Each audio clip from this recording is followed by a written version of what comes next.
Good evening, everyone. I need to use it.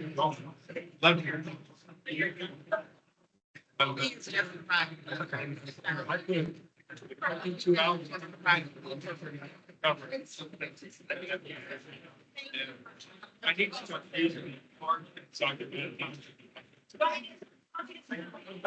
You may say something. Mike. It is. Good evening, everyone. Can you hear us? If we could go ahead and have everyone take a seat if you can.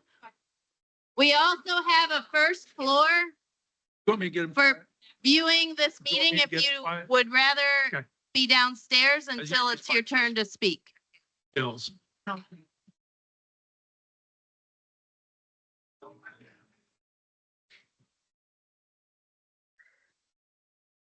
Good evening, everyone. If I could get everybody's attention, I'd like to go ahead and call the meeting to order tonight. As our planning director, Jackie Nestor Jelen just mentioned, there is a TV on the first floor. There is a TV on the first floor. If anybody would like to go down and have a little bit more space, you're welcome to go down. You're also welcome to come back up when the line shortens a little bit for the public speaking. Could tech services increase the volume on my microphone a little bit? Is that any better? Oh, still need it louder?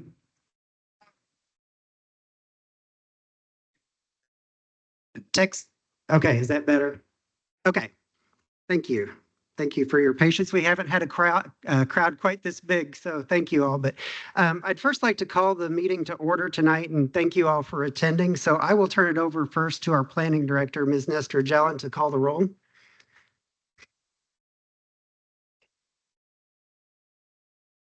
I'll go ahead and call the meeting to roll. As you can tell, with so many people here in the room, if you wouldn't mind, if you do need to have a side conversation, if you could do so out in the rotunda and then come back in, just so that everyone around you can hear what's going on with the meeting, we would very much appreciate it. I'll go ahead and call the roll. Margaret Clements. Here. Tron Enright Randolph. I'm here. I haven't attended virtually on Teams, so I just wanted to make sure I'm being heard clearly with no choppiness. I have a few other ways of doing audio, so We can hear Am I you coming- loud and clear. loud and clear. And I Yep. also wanted to say, I really wish I could be there, but I'm attending the Association of Indiana Counties and doing this meeting in my hotel room. And also, if there's anyone there that, felt like they wish I could have heard what they say, I will be listening. And also, as an elected county surveyor, there is contact information on the website if anyone would like to call the office or email me. So, thank you. Here. All right. Scott Ferris. Here. Jeff Morris. Here. Cheryl Munson. Edward Ullman. Dee Owens. Here. Jerry Pittsford. Here. Julie. I'm here.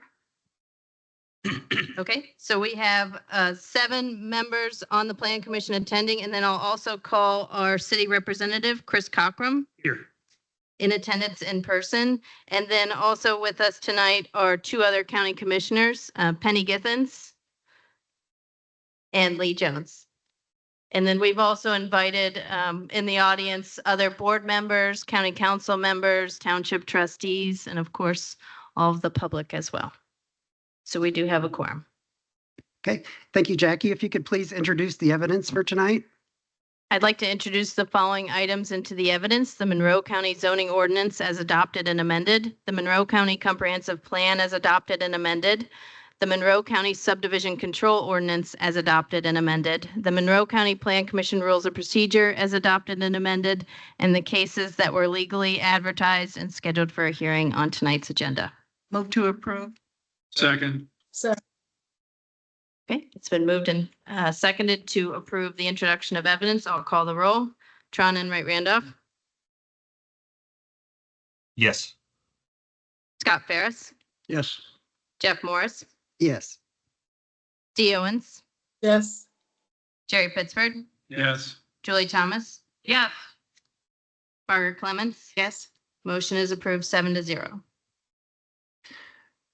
Okay, do we have a motion to approve tonight's agenda? So moved.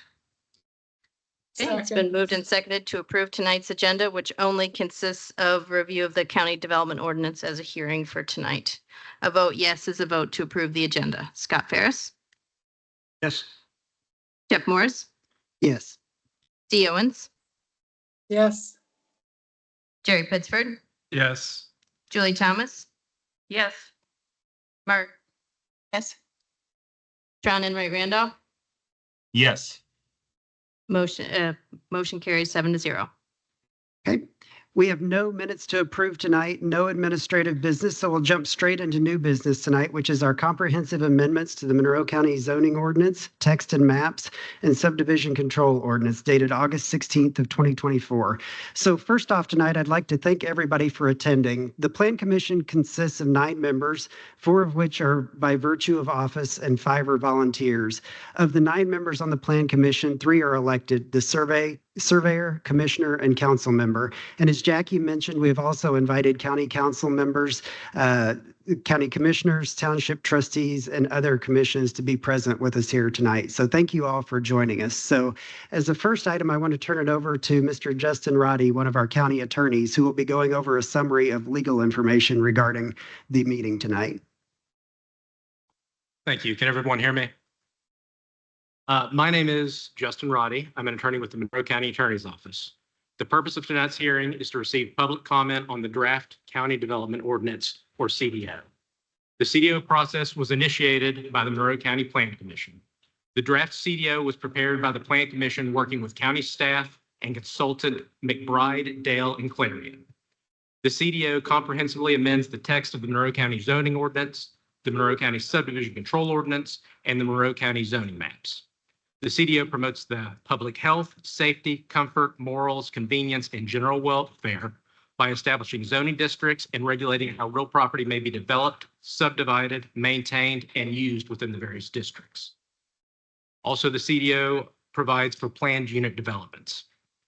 In preparing the draft CDO, the Plan Commission and county staff paid reasonable regard to the following: the comprehensive plan, the current conditions and the character of current structures and uses in each district, the most desirable use for which the land in each district is adapted, the conservation of property values throughout the jurisdiction, and reasonable development and growth. The Plan Commission provided notice of this hearing and a summary of the draft CDO by the following: publication in the Herald Times newspaper on September 6th, 2024.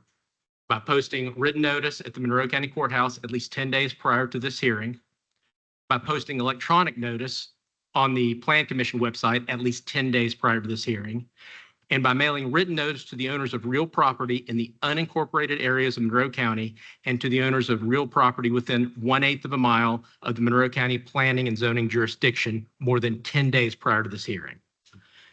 The hearing notice is stated, and I will cite these: the date, time, and place of the hearing, that copies of the draft CDO were available for examination in the Monroe County Planning Department and on the Planning Department's website, that written objections filed with the Plan Commission prior to the hearing will be considered, that oral comments will be accepted during the hearing, and that the hearing may be continued from time to time. Because the purpose of this hearing is to receive public comment, the focus of the Plan Commission and the county staff will be on listening tonight. Questions may be answered to the extent necessary to clarify meaning or the intent of a provision. The Plan Commission and county staff are not here tonight to engage in debate and will not do so. I will now turn it back over to our planning director. Thank you, Mr. Roddy. I'll actually take the next step. So here in a moment, Jackie, our planning director, will be going over a few key areas of focus for the CDO tonight. And once she has completed her presentation, I will come back to discuss some shared understandings and the format for the meeting. And please note, as Jackie mentioned earlier, that with the size of the crowd in the room, it's vital that all side conversations take place outside the room as this meeting is being recorded and broadcast online. So we want to make sure that everybody is able to hear. Please feel free to come and go from the room as you need to, but again, please keep conversations outside the room. And as you may have seen on your way in, we have planners available out in the rotunda sitting at folding tables that are ready to help answer any questions that you may have. So Jackie, I will now turn it over to you.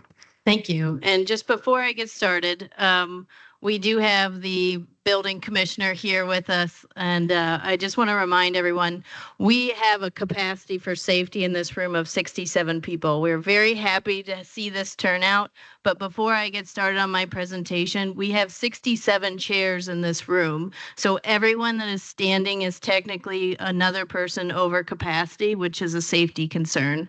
So I apologize, but I'm going to pause just for a little bit. And everyone that's standing, or if anyone that's sitting would like to give up their seat to somebody that is standing, I will need everyone standing to go to the first floor. We will make sure that we keep the meeting going and that we are able to hear everyone's comment tonight. We're not going to make sure we close out the meeting before we hear from each and every one of you, but we do have a safety concern. So if anyone would be willing to switch with somebody that's standing, would that, if someone.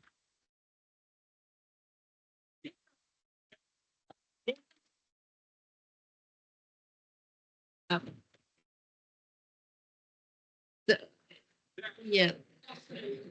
So we'll just want to make sure that everyone has a chance to speak tonight.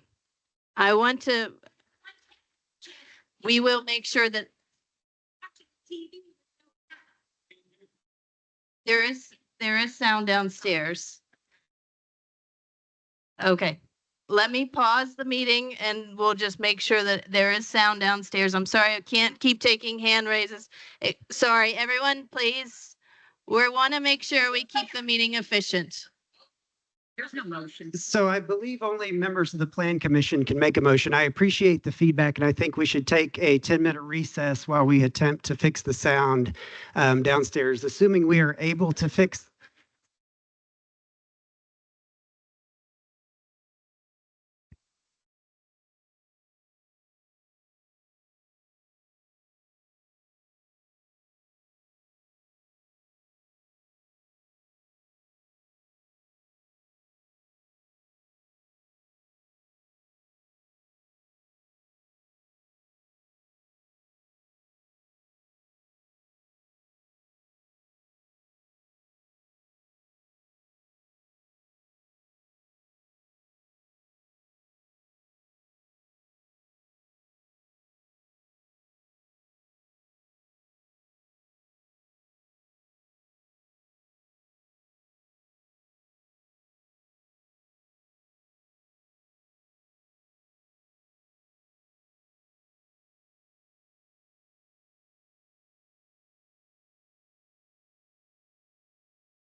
since there's a lot of moving parts right now due to a large crowd coming tonight, I just want to make a quick comment that we are still ongoing. We have went on break, and everyone that has just joined online that's curious of what's going on, I hope that the meeting will resume as soon as possible, but there are some safety concerns due to capacity.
work through capacity issues. So I just want to remind everyone that you are able to watch what we're talking about tonight and participate from the lobby downstairs. What we'd like to do is, if you could come up, form a line at the bench to speak. Once you've spoken, if you could go downstairs, if you'd like to continue listening in, if you could go downstairs and listen from the rotunda down on the first floor, that'll give other people the opportunity to then come up and speak. So we want to make sure that we are able to hear from everybody tonight. So thank you for your cooperation in that.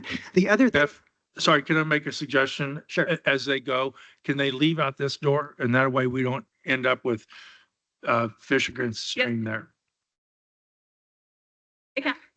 Yeah, I'd like to recommend Mr. Pittsford's suggestion, and that as you leave, you go out through this door so we can form a line through the room. So the other thing that I want to mention is that if we are not able to hear from everybody tonight, we will continue this meeting to Tuesday, October the 1st, which is 1 week from today at 5:30. And you'll be able to find out more information about that on monroecdo.com. So that is, if we don't get through all public comment tonight, we will continue the meeting to next Tuesday night at 5:30 p.m. October the 1st. So we do want to make sure that we have heard from everyone. So thank you. So I will now turn it over to Jackie Nestor-Jelen to do a presentation on what the CDO is all about. So Jackie. All right, thank you, everyone. Sorry, I'm online. I had my hand raised, so it's hard for it to be recognized. I guess, Mr. Morris, I was curious, is there a time that has been considered that we would go to before we would continue the hearing, because we have such a turnout? If did we determine a time for that? Yes, thank you, Mr. Enright Randolph. I'll cover that in a minute after Jackie does her presentation, but I will say that the Plan Commission rules of procedure call for us to make a motion at 9 p.m. if we are still going. So at that time, I will ask somebody on the Plan Commission to make a motion whether we continue the meeting into the evening later. I would ask that we add a time to that if we go that route. The other alternative is that we would continue that meeting until October the 1st, as I mentioned, Mr. Enright Randolph. So 9 p.m. is the time we would revisit that. Okay, so you want to wait. I was going to say if we set a time now and folks. Well, I think we have the 9 p.m. close. time set as part of our rules of procedure. So I'm going to turn it over to Ms. Nestor-Jelen to present her findings on the CDO. So thank you, Jackie. Thank you. So I just want to start by making sure everyone's aware of some of the resources that we have for the CDO. So www.monroecdo.com is the best location to go for the latest updates. We have on the website useful links, and I'll just note just a few items that we currently have. So you'll find the latest draft of the CDO directly accessible from the useful links. It's the first link. We are going to be reviewing tonight, as the packet stated, a version of the CDO from August 16, 2024, which is when public notice was received by the public. The draft zoning map is the next link, which is among other things a search bar where you can type in your address and find what the property's current zoning is and what the draft zoning is. We'll be utilizing that to some extent tonight during your hearing if you bring up a specific parcel, just to give everyone a visual on the screens here and online. There's also a CDO feedback survey. So for those of you that maybe don't want to necessarily come to the podium tonight, but want to formulate some comments and bring those to us later, we are taking comment on that feedback survey. So before this meeting is ever adjourned, you have time to go ahead and put in that CDO feedback survey if you want to do it from even where you're sitting, or if you want to come up to the podium, that's another option. There's also tutorials. How to use the CDO is on the website, quick videos that you can watch, and red line versions for those of you that are interested in what's changing from the current draft to the new draft.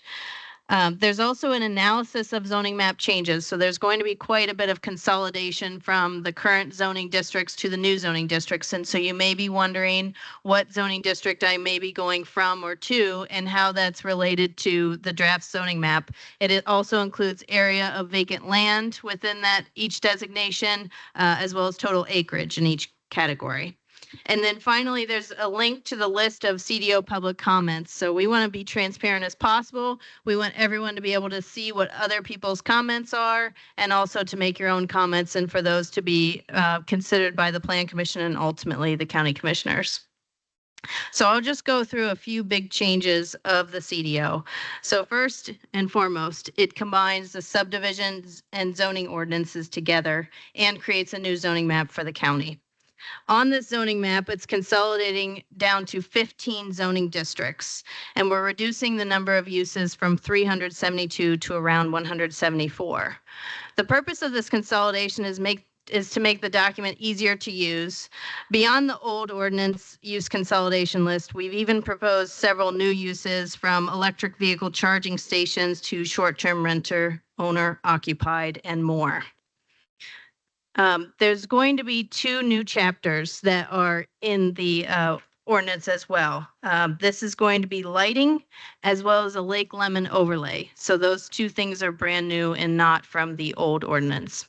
And then revisions are being made throughout the document in terms of use permissions, definitions, standards, and more. And each one of our planners have been, they're out in the hallway to answer any questions you might have. If you want to fine tune some of your comments tonight before you get up to the podium, we'd be happy to help you with that. So who assisted with the plan? I'll just mention again, the consultants McBride, Dale Clarion helped the planning staff. And also just in terms of planning staff, we've spent countless hours into this document, speaking to people coming in from the public in person, over the phone, people that are here tonight.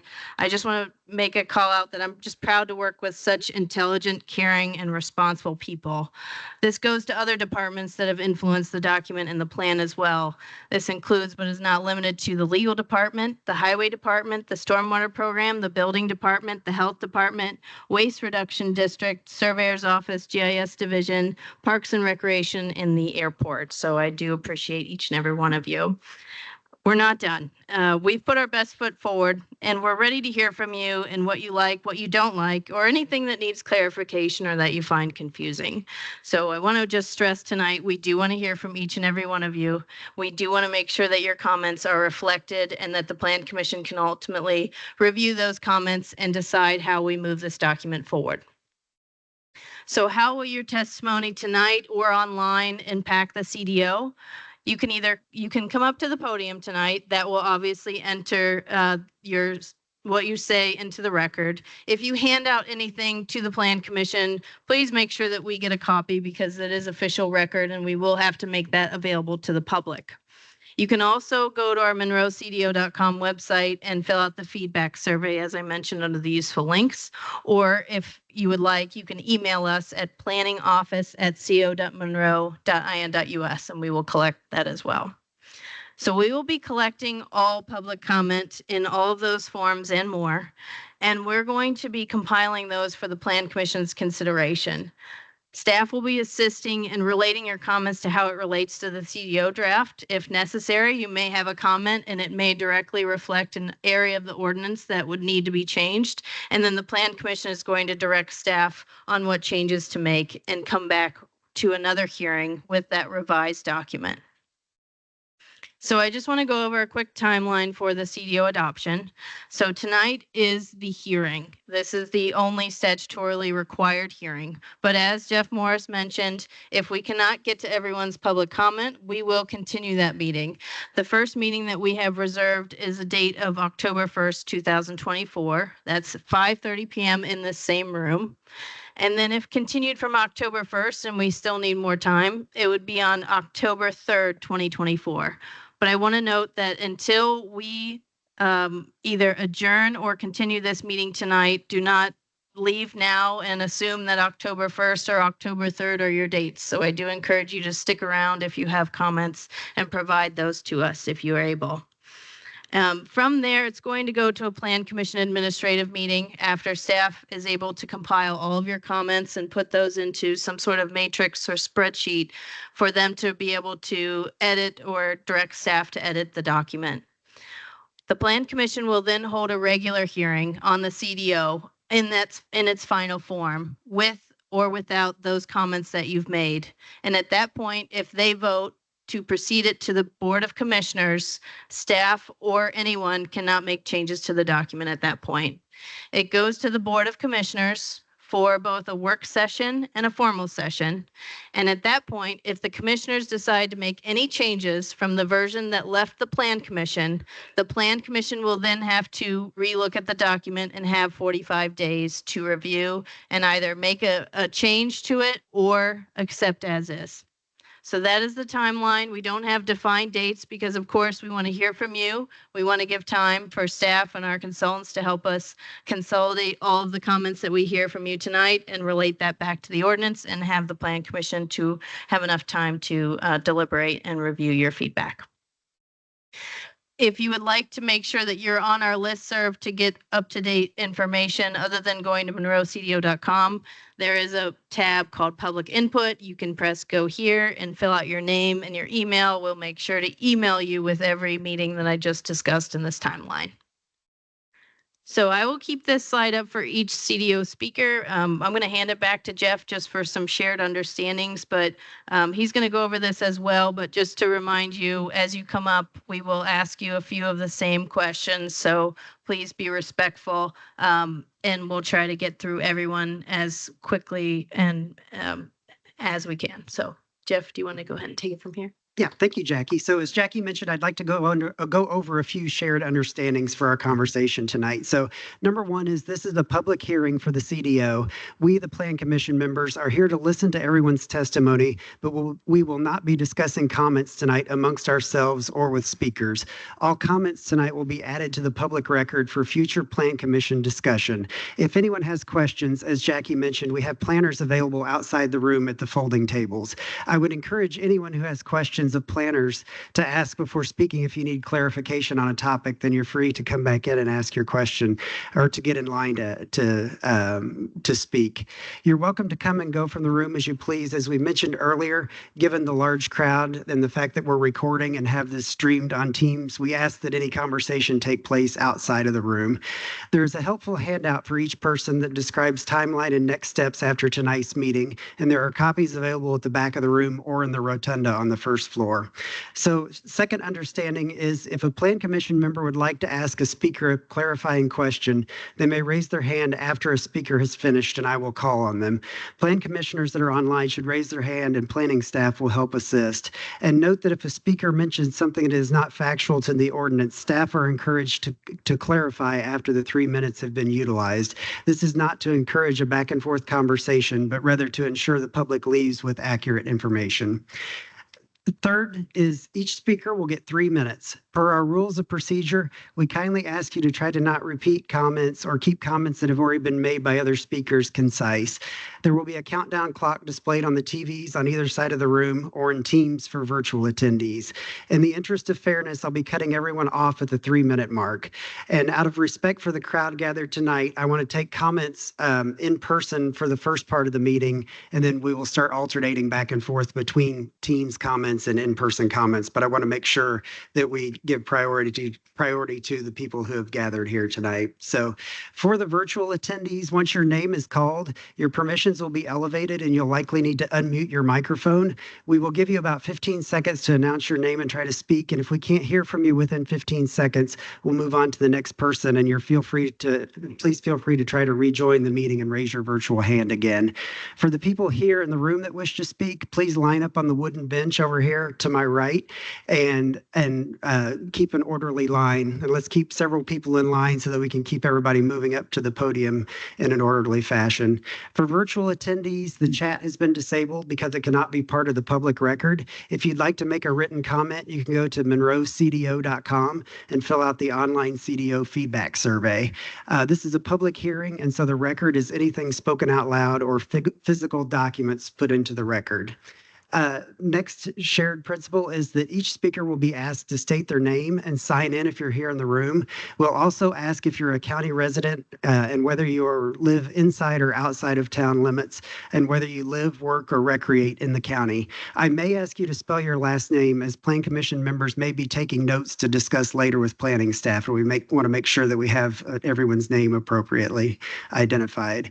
You'll also be asked to state again whether or not you're a resident of Monroe County. So Before we get started, could I get a show of hands for everyone who plans to speak tonight? Okay, thank you. As we mentioned earlier, per our rules of procedure, if the meeting is still going at 9 p.m. tonight, we'll need to have a plan commission vote and receive majority approval by the plan commission in order to continue the meeting past 9 p.m. If we don't receive majority approval, we would continue the meeting to October 1st at 5:30 p.m. And that'll be both in person and online again. So before we start public comment, I would just like to remind everyone that we are all here to listen. There will be opinions shared tonight that we don't all agree with, and that's okay. I ask that we all be respectful of one another, whether we agree with an opinion that has been shared or not.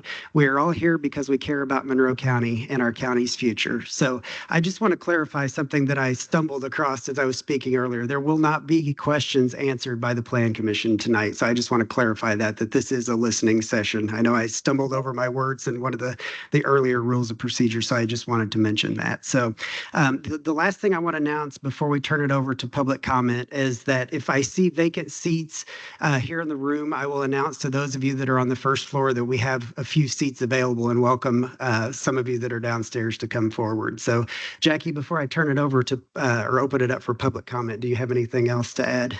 No. Okay. Thank you. So at this point, then, I will open the meeting up for public comment. So, sir, if you wish to speak, you're first in line. Okay.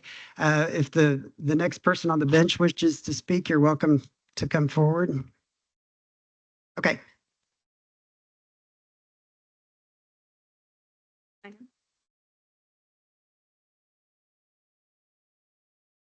Ms. Pearl, if you could state your name, you'll have 3 minutes to speak, and if you could answer whether you live in city limits or outside of city limits or what your relationship is to the county. Thank you. Great. Can you hear me? Yes. Thanks. My name is Jen Pearl. I'm president of the Bloomington Economic Development Corporation, or BEDC. I'm also a Monroe County resident. The BEDC is a nonprofit serving all of Monroe County in attracting and growing quality jobs and promoting economic vitality. I'm here to share a white paper that was developed in response to the Planning Department's request for CDO public comments.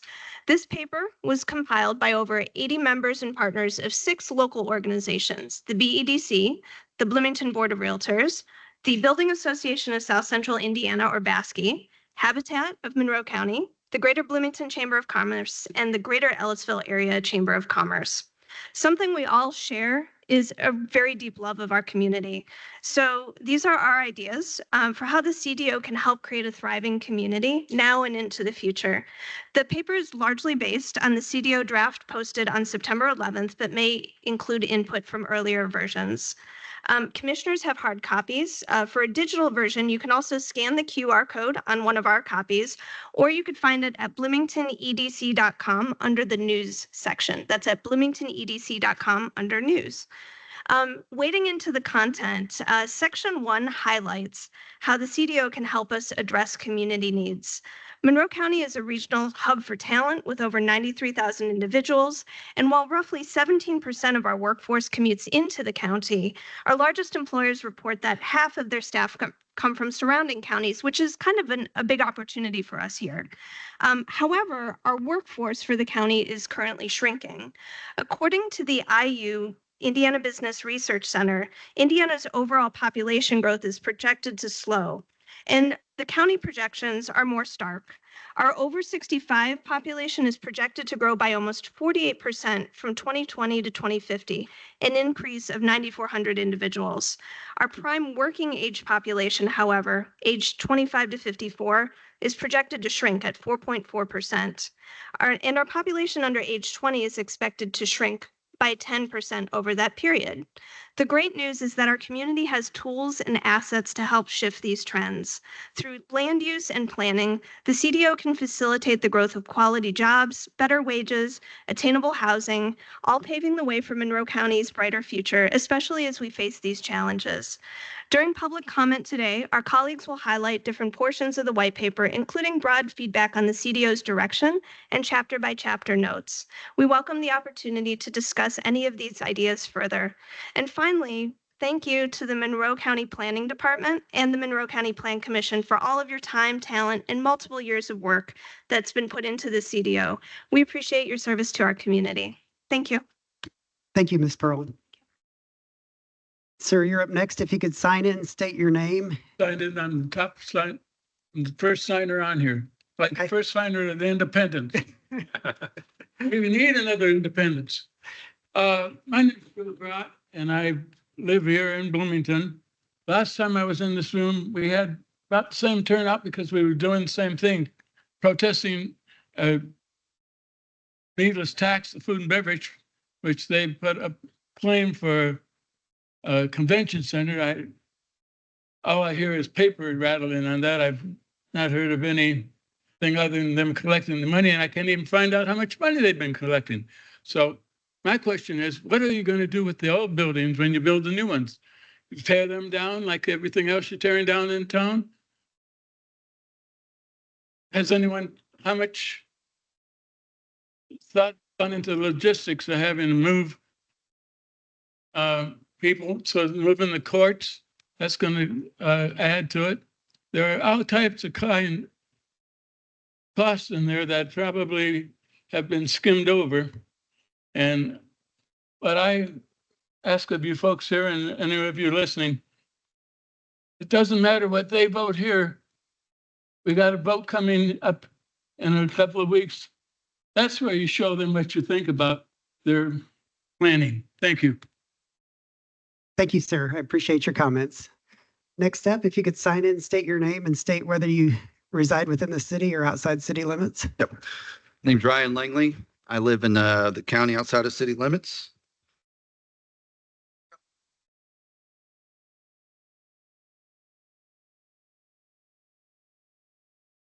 On the clock. Got it. Again, I'm Ryan Langley. I'm the branch manager for Ruoff Mortgage here in Bloomington. Speaking on behalf of the white paper document that each of you received. I've been with Ruoff for 10 plus years and in the mortgage banking field for over 20. I was born and raised here in Bloomington, also former elected official on county council. So I spent a lot of late nights here in this room. So I have some appreciation for what you guys are doing. So I'm here to represent from a lending perspective some of the struggles that potential buyers are encountering when applying for a mortgage. We are currently facing levels of unaffordability that we've not seen in nearly 40 years. If I could draw your attention to the right-hand side of page 6, you will see the down payment requirements and monthly payment estimates for a 30-year conventional mortgage and a FHA 30-year fixed with 3.5% down, priced on a median priced home in Monroe County, which is $318,500. For those that are following along, you can pull this up if you got the QR code earlier. On page 7, we have created scenarios for borrowers with a median household income of $65,000, which is the median household. That's not a single person. That is a household of $65,043. To help illustrate the challenges some potential home buyers face, we are providing examples of borrowers who have low monthly debt of $300, mid debt of $600, and high debt of $1,200. Looking at those scenarios, you can see that in only one of them could we qualify a borrower, and that's for FHA financing if they have the 3.5% down to qualify. An FHA loan would require 51% of their gross income. That would be their combined debts. To break it down even further, that would be 68% of their net income. Net income being what they actually bring home after they pay their taxes. In this scenario, this household would be left with $1,300 a month or $300 a week for things like electric, gas, cell phone, internet, cable, water, groceries, and everyday essential items. Perhaps for just a household of one, that is within their range. But for anyone that may be feeding more than one mouth or have to run their kids up and down the road to baseball or soccer practice, we know that $300 a week doesn't go very far. You're probably already aware, but in lending, we qualify our buyers based on their qualified gross income, not their net. I wanted to highlight the net income because it's often overlooked and is important when it comes to the affordability of life. As a lender, we only calculate for things like mortgage payment, HOA dues, installment loans, credit cards, and student loans, even if they are in deferment. If a borrower has $50,000 in school debt, but not making any payments on them, we still have to count either 0.5% or 1% towards their total debt to income, depending on the loan program.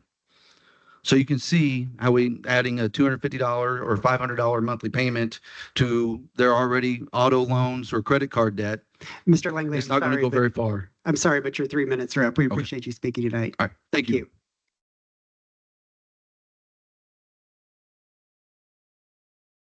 Hi there, if you could sign in, state your name and then state whether you're a county resident within city limits or outside of city limits, we would appreciate it. My name is Wendy Goodlett. I live in Monroe County, but outside of city limits, and I'm here tonight representing Habitat for Humanity of Monroe County.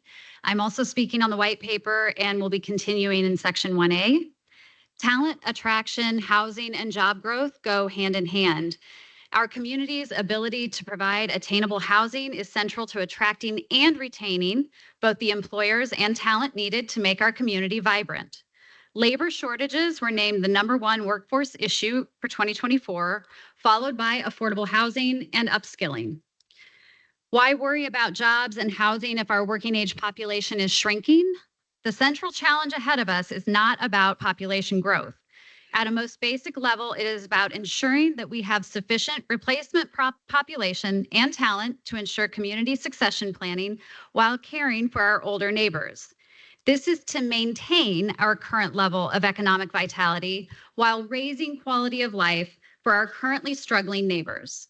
It also enables us to ensure our children can build their futures here, something that is currently out of reach for my own children in this county. Isn't there enough current and planned housing? The answer is absolutely not.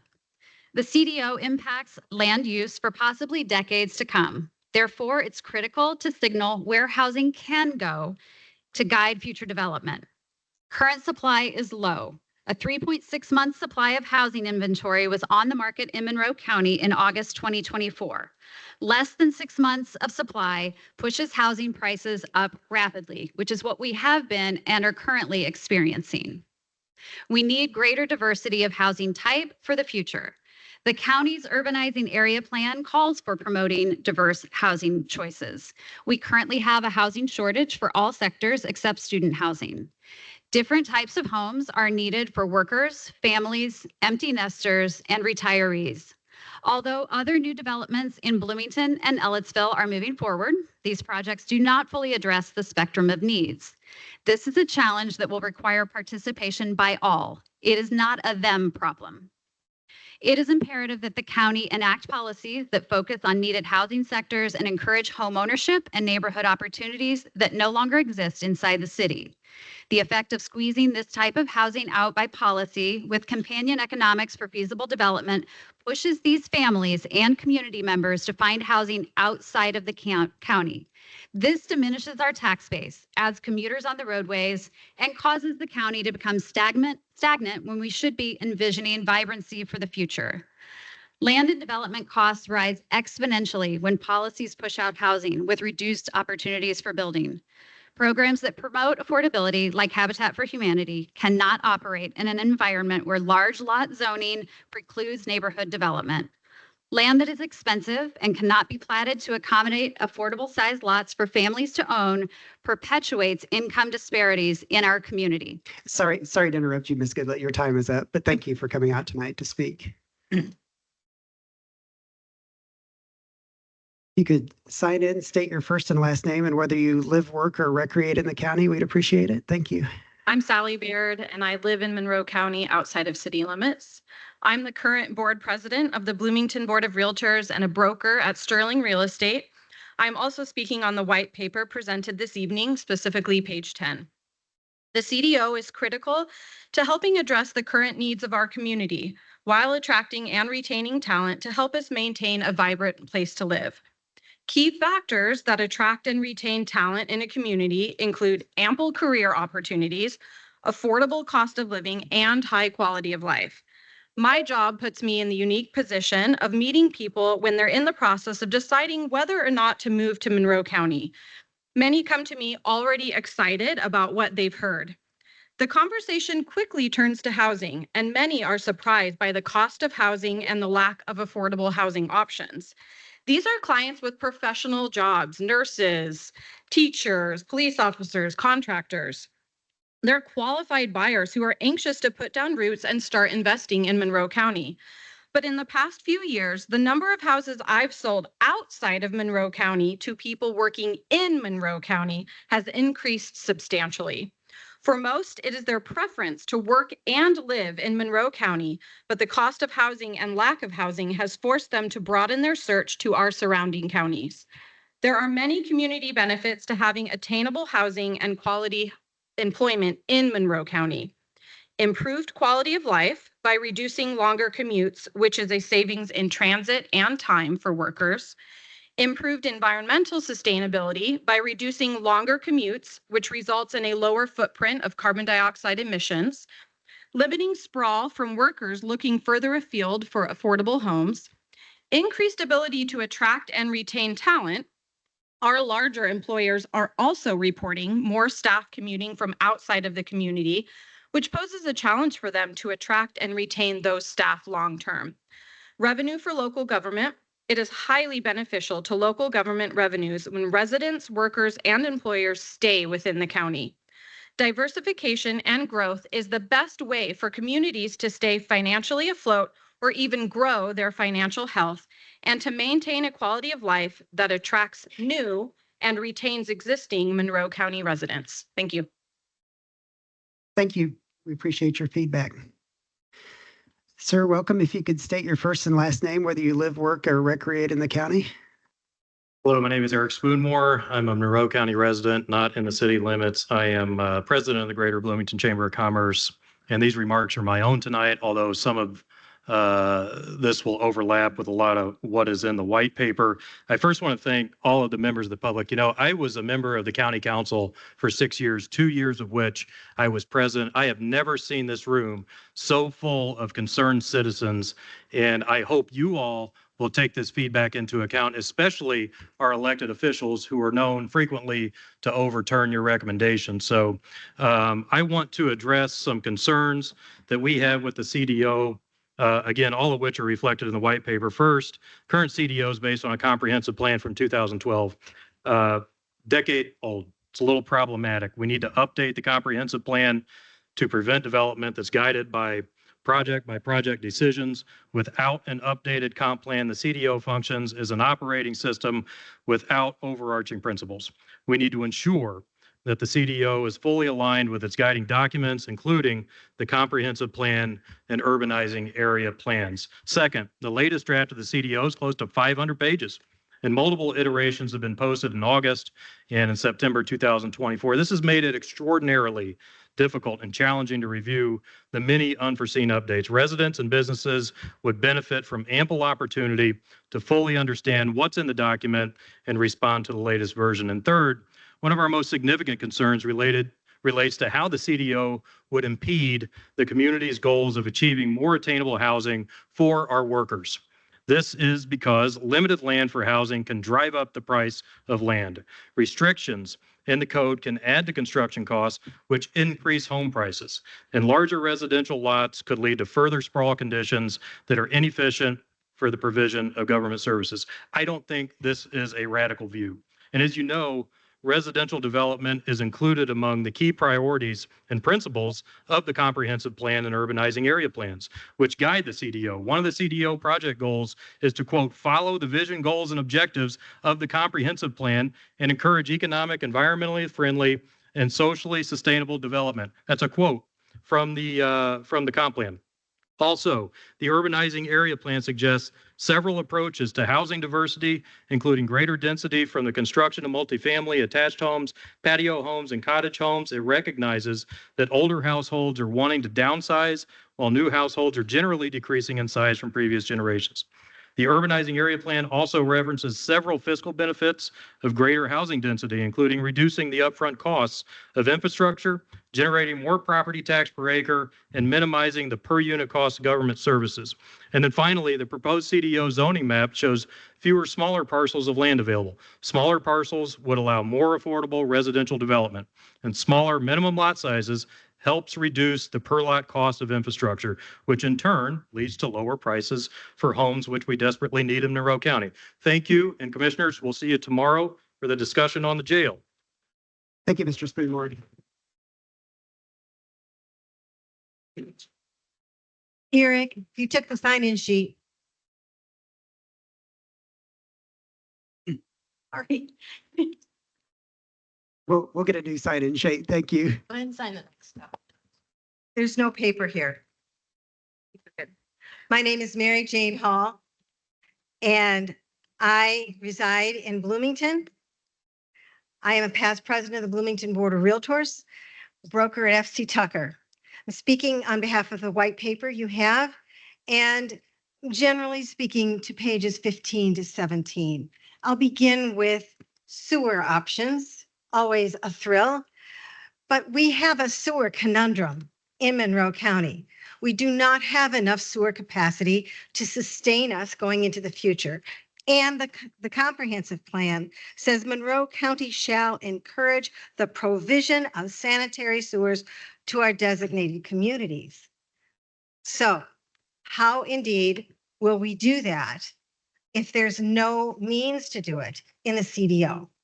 Because the CDO does not permit additional sewerage, only septic systems, which in fact are not the most environmentally responsible source of wastewater treatment. So we need to consider the need for our community to have additional sewer facilities. Regional sewers would certainly be an option. We have an issue in addition with sliding scale subdivisions. I'm sure that many larger landowners feel that their property values are constrained by the sliding scale subdivisions. This is where a parcel may be subdivided from a larger piece of land, and then that parent parcel has a deed restriction for 25 years. So if there are health issues going forward or whatever with the owners of the parent parcel, they are constrained from selling it without that deed restriction.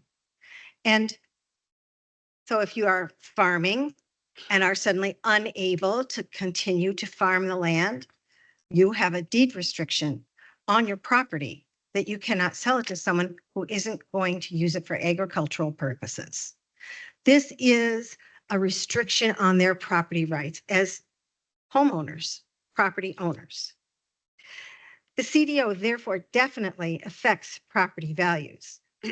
We have a 1 acre requirement for septic, and then the sliding scale to further constrain the ability of people to subdivide in any way. We also need to provide for clear permitting process. There is too much murkiness, both presently and going forward with the CDO. We need to have more things that are clear and by right, so that people know exactly what they can or cannot do with the land, especially those who are current landowners and have questions about how they're going to be able to move forward with their property. How am I going to live in this house? I do not know. I cannot tell. So much clearer provisions for their futures. And on 17, there is a very nice chart of how people feel, what their response is to our existing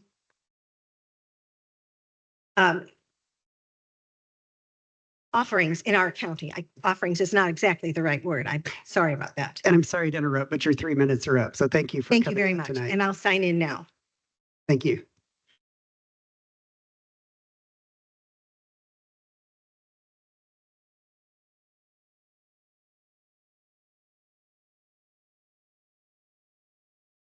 Sir, if you could state your first name, last name, whether you live, work, or recreate in the county, and then sign in on the sign-in sheet, we would appreciate it.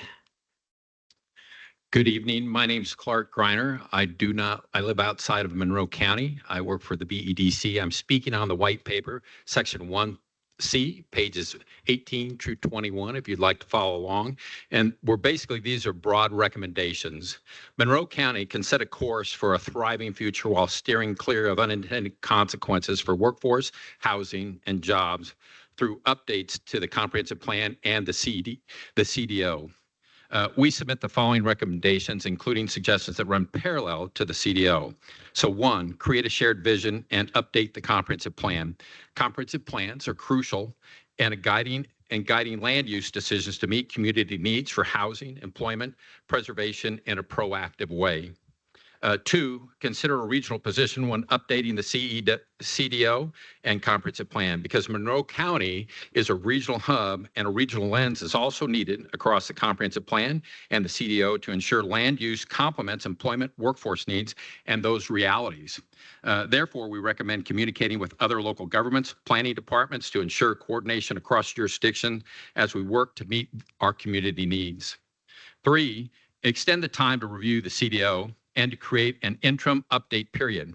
Given the length of the CDO and the short turnaround on the postings and the latest versions, we also recommend 1, extending the CDO review period to ensure the community can review and understand it, and 2, creating an interim period after its initial adoption to allow for additional revisions. Number 4, measure CDO impact on property values and local government revenue. Zoning changes will inevitably impact property values. We recommend that the Monroe County evaluate how property values are impacted by changes in the CDO to understand the impact on 1, individual properties, and then 2, local government revenue. 5, we want to update the CDO and maps to address the housing needs through addressing and updating the zoning map and the CDO to include, but not limited to, the following. A, increase the number of small parcels that are retained to retain the expanded numbers of smaller parcels for residential use. 5B, eliminate the sliding scale subdivision 25-year moratorium to enable a greater number of small parcels so that property owners can have greater flexibility in how they use their property to mitigate significant impact on their property values. 5C, revise right-of-ways and setbacks by right approvals and a minimum lot size affecting septic fields. 5D, redistribute housing density that is lost to floodplains. 5E, allow for by right zoning to enable more predictability of development. Number 6, facilitate infrastructure development through the CDO and other processes. Continuously enhance vital infrastructure like broadband, sewer, water, as housing employment expansion is best situated close to these infrastructures. And this can be done by... Sorry to interrupt, your time is up, but thank you for coming out tonight. Thank you. Heather, if you could state your first and last name, sign in, and then state whether you live, work, or recreate in the county. Good evening. My name's Heather Groves. I'm a lifelong county resident living within the city limits currently. I'm a broker at Sterling Real Estate and member of the Bloomington Board of Realtors, as well as past president of our MLS board. I'm also representing the white paper put together for this evening's meeting. I will be presenting on section 2, which is the beginning of chapter by chapter feedback and recommendations from our group. Our Chapter 800 recommendations are to consider revising the following purposes: to facilitate the adequate provision of transportation, water, sewage, schools, parks, and other public facilities, and to promote development of affordable housing within the county. Our Chapter 801 recommendations are related to the transition between the current zoning and the new CDO. We have concerns that it will not be very clear on properties that are currently in process. We'd like to see very clear guidance on what will happen to those projects that are approved but not completed, and the applications that are already in process but not approved. We recommend anything that can be done to help applicants understand this transition, where they stand, and how to ensure their application is complete and up to date given the transition. Please clearly post and communicate this process. We believe the streamlined, shorter list establishing the zones is much clearer and easier to navigate than the older, longer list of zones. As someone who uses that table almost daily, we really appreciate the improvements when sending that on to consumers. Our Chapter 805 recommendations, which all pertain to the residential zoning districts, are to remove or modify the following language to ensure greater flexibility for adding housing. The need for expanding this district beyond the areas designated on the official zone maps on the date of adoption of the zoning regulations is discouraged. Our second recommendation in this chapter is to see more residential zoning within smaller lot sizes throughout the county to make housing more accessible due to the high cost of land. Our third recommendation in this chapter pertains to the permitted use tables. ADUs currently are only permitted in rural zones on large lots, which make them more expensive with fewer in stock. It would be ideal for them to be permitted in more urbanized areas as well to ensure more efficient use of the developed land. Our fourth recommendation in this chapter is to look at transportation plans and ensure that more dense residential areas are centralized along transportation corridors, or to ensure that transit can be extended to those areas to best serve its new residents. Our fifth recommendation in this chapter is to provide zoning to increase housing options for seniors and address the shifting demographic needs in our community. Thank you. Thank you. You could sign in, state your first and last name, and then state whether you live, work, or recreate in the county. We'd appreciate it. My name is Kari Bennett. I live outside of the county and I commute into the county for my job. I'm Housing Solutions Director for Habitat for Humanity of Monroe County. I'm speaking on the white paper also.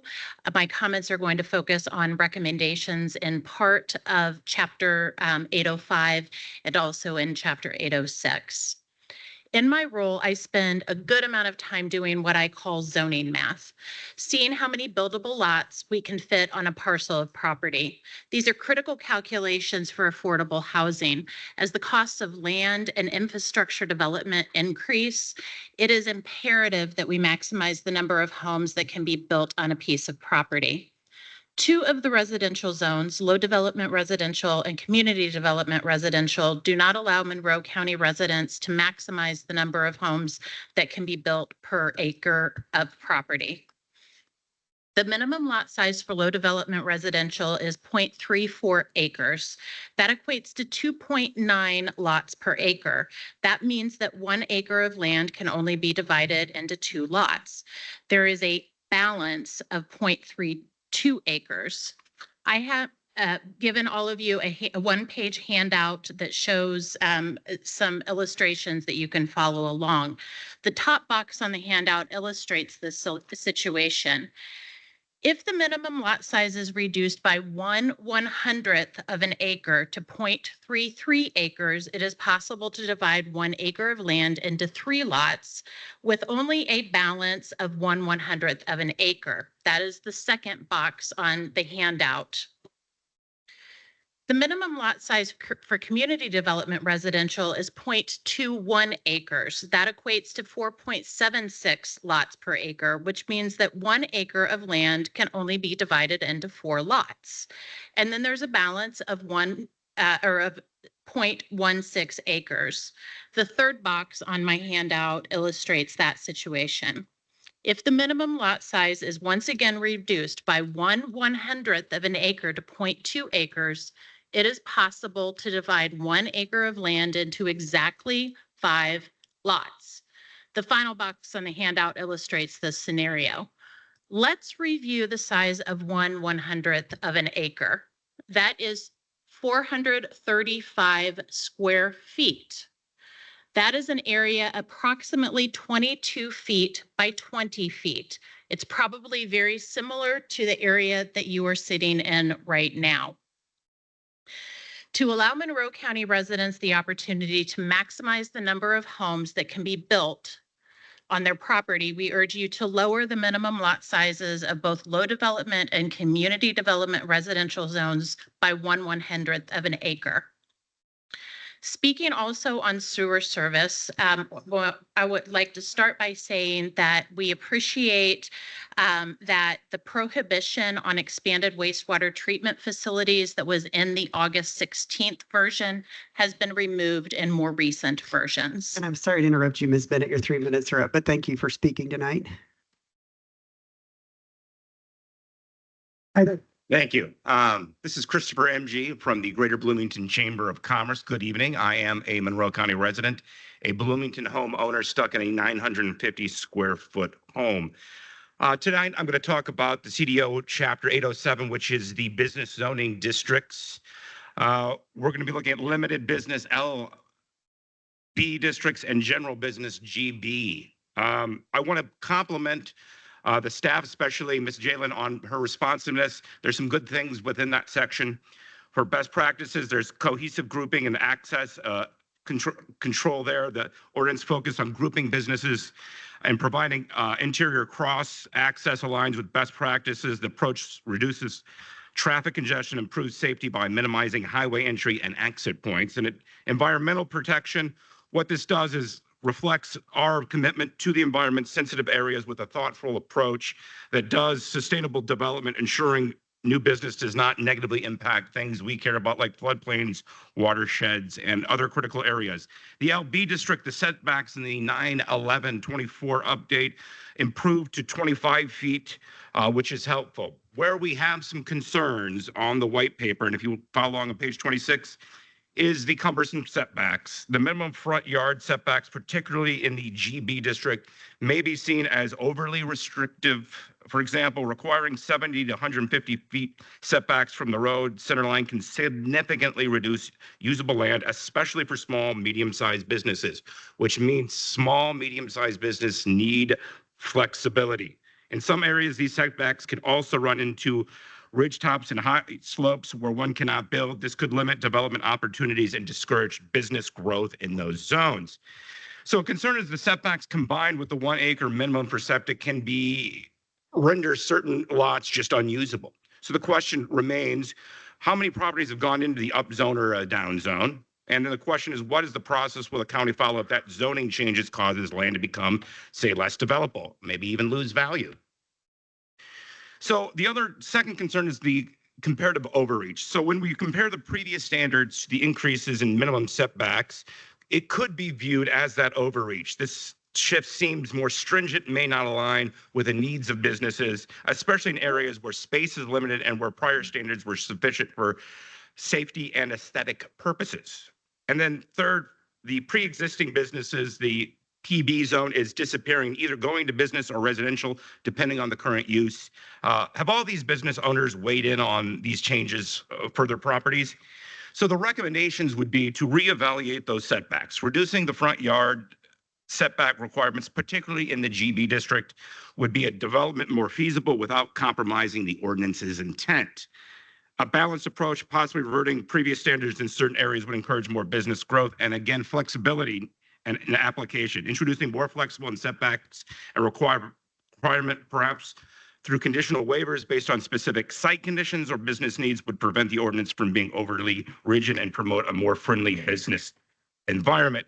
And I'm sorry to interrupt, but you're 3 And then minutes three, up, sir. create a process for revisiting the CDO. Thank you for your time tonight. Thank you. Hi there, if you could state your name, sign in, and state whether you live, work, or recreate in the county. Thank you. Yes. Hello, my name is Sylvia McNair. I live in Monroe County inside the city limits, and I'm here this evening in support of Habitat for Humanity. When We Walk By, written by Kevin Adler and Donald Burness, is a book about the crisis in America referred to as homelessness. The women in my book group working our way through this book struggle with how we can help. What can we actually do to make a difference in our community? We feel helpless. No matter how much we give or how much we do, the problem persists. There is a dearth of affordable housing in this country. Costs of construction are sky high, yes, but zoning restrictions also contribute to the problem. Requiring larger lot sizes, 2.5 to 5 acres, for example, makes purchasing land more expensive. Restricting high-density housing and limiting infrastructure expansion, like public sewers, prevents growth of affordable neighborhoods. The county development ordinance will substantially impact Habitat for Humanity's ability to build affordable housing in Monroe County. Without revisions, the zoning rules will exacerbate the housing crisis here, drive up costs, and make it even more difficult for middle and low income families to have a home. There are so many things to love about Habitat, but the thing I love most is that they do not give handouts. The homes I have helped build, 5 now, are assigned to families who will not only invest sweat equity, but will pay Habitat back with mortgages they can afford. And we all know that families who are housed are healthier, they take pride in their neighborhoods, and their children do better in school. You have an advantage over the women in my book group because you can make a difference. You can choose to make land available so that Habitat can continue to build. Please, please make the revisions necessary in the county development ordinance to increase the availability of affordable land so that Habitat can continue to do their most important work. Thank you. Thank you, ma'am.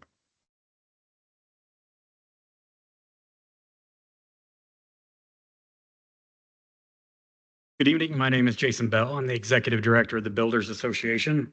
I live in the county outside the city. I work and, what'd you say, recreate here as well. So I'm going to cover the white paper as well. It is section 809, the airport zoning district. One of the recommendations we have is enable the development of wastewater treatment independent of the city of Bloomington utilities to ensure land at the Monroe County Airport can be developed. Another recommendation that we have is the district character in the purpose section states the zoning district shall be limited to parcels located within the proximity to the airport. It may be helpful to include language to the effect of within the boundaries of the airport and surrounding properties that are identified within the FAA protection zone guidelines. For instance, in the runway protection zone, there are building height and proximity restrictions for structures. The recommendation is to include some language acknowledging those rules. This could also be added footnote number 8 in the AP summary of dimensional standards section stating if the property resides within the runway protection zone as established by the FAA, all structures, primary and accessories must conform to the more stringent of the FAA or Monroe CDO standards. Also refer to section 811 use regulations. Recommendation is to develop an appeal process for applications that are denied for planning investments to improve the neighborhood. Also, facade improvements should be spelled out on all building sides, front sides, and back. If not already part of the process, ensure that use determination forms are evenly employed and applied, and also include real estate sales and business zones. I'd also like to ask for adding more public dates for the public input after October 3rd if public turnout continues to allow all residents of Monroe County to speak so you can hear their voice. Thank you very much. Thank you, Mr. Bell. Good evening. Hi there. My name is Beth Robinson, and I'm here representing myself. I am a realtor. I've been a builder and a developer all over the past 34 years. I am a lifelong county resident. I currently reside in the county, and I'm going to speak on the white paper, number 811 use regulations, and that has to do with sewer. Right now, we're in an impasse with the city on sewer. We cannot build in the county. Can you put your mic just a little bit closer to you? I apologize. Sorry, eye problem. That we cannot build any density in the county right now with the sewer issue. So that's our largest concern right now. Our recommendation is to have wastewater treatment facilities should be permitted in non-residential zones and conditional in residential zone.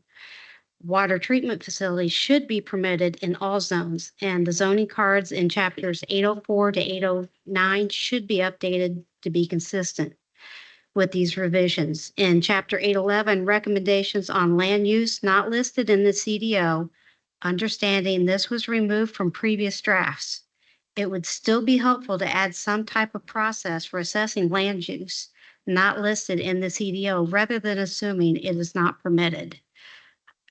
We need to do something with our sewer issues, whether it is packaging plants, it's the county taking an initiative. Right now, we have the highest priced homes in the state of Indiana, and that is not something to be proud of. Thank you. Thank you.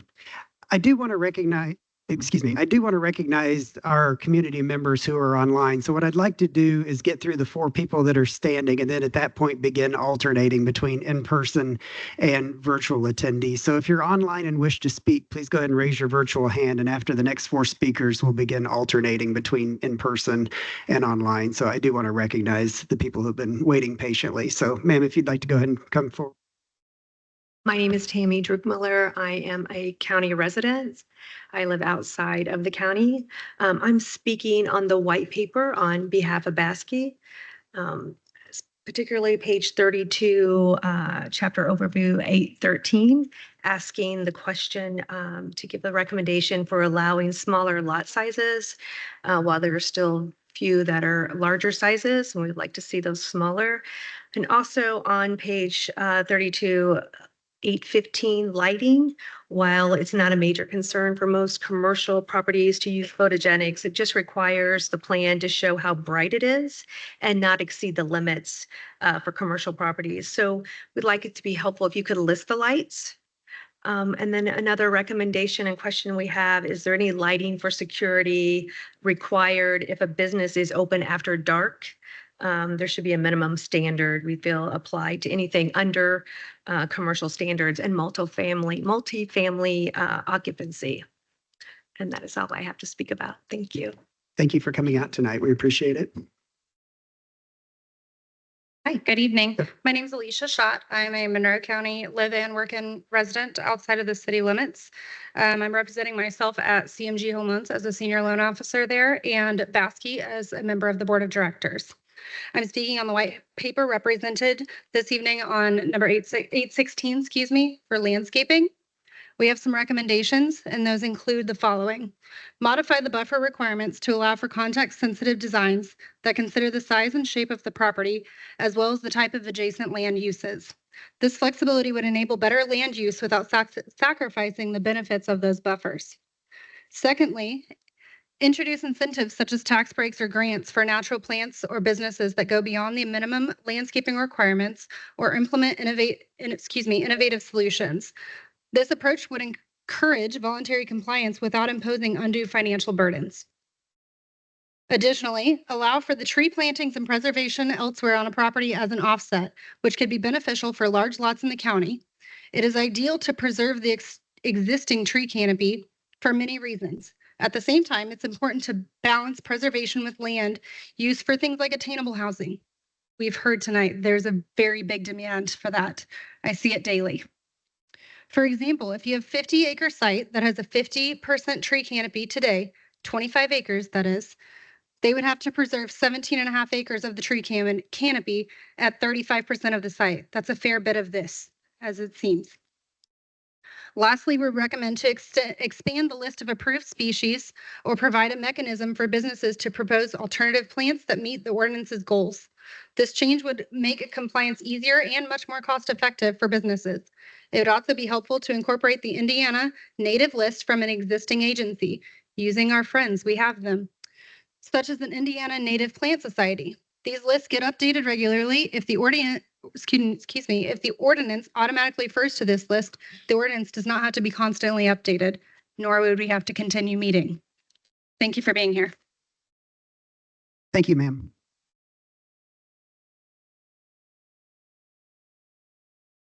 Kind of bring this back up a little bit. My name is Jim Dory, and I live in the county outside the city. I'm currently on Fourth Phase Technology. I am on the board of the Building Association and executive board. I'm also the vice president of downtown Bloomington, so I'm looking way forward to the new convention center. What I want to talk about today is the 606 karst and sinkhole development. It would be very helpful to have the county MS4 present why these standards were set. Understanding the CDO must align with the stormwater ordinance, it would be helpful to update the stormwater ordinance to address the above concerns. The language would need to be clear and on who identifies sinkholes, such as engineers, certified geologists, and have a sinkhole, how it is defined. Second of all, section 831, types of subdivisions. Recommendations for us are recommending removing the 25-year moratorium since the minimum lot sizes are in place. This would mitigate significant impact on property values and help clarify what the property can be used for long term. Thank you very much. Thank you, sir.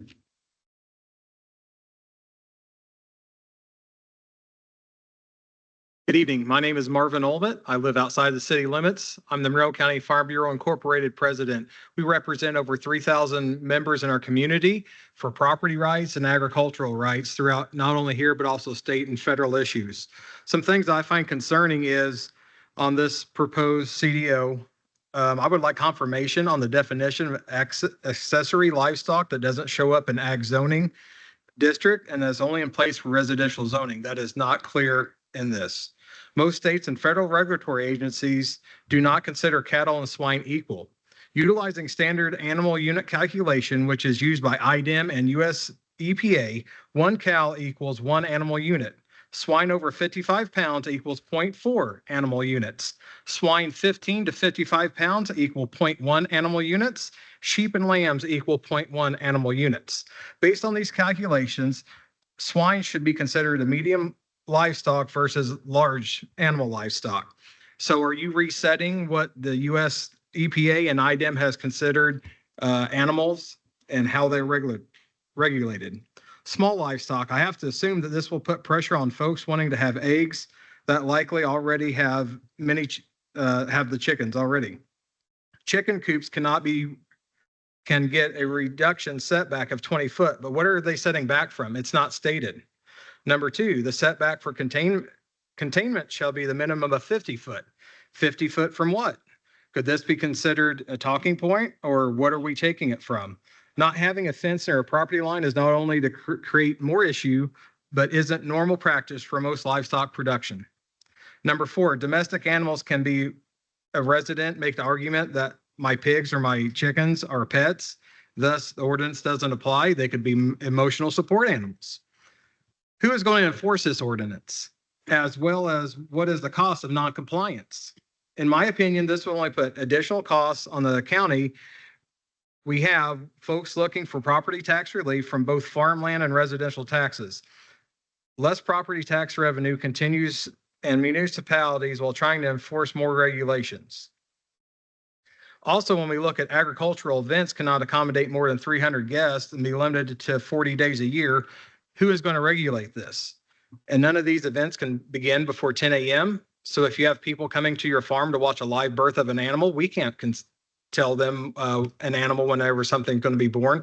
What about field days for soil and water and different types of activities to better take care of our property and also protect our groundwater? So these are just some things that Indiana Farm Bureau and myself have came up with on this ordinance, and thank you for your time. Can we get his name again? I did not get his name. Sir, could you state your name again before you leave? Obit. Marvin. Okay. Marvin Obit. Altman? Obit. Yeah. Thank you. Thank you, And sir. his first name's Marvin? Yes. Thank you. Okay, I'd like to go to our first virtual attendee tonight who has his hand raised, Mr. John Fernandez. If you could be promoted to a presenter and unmute, we'd like to hear from you. If you could state.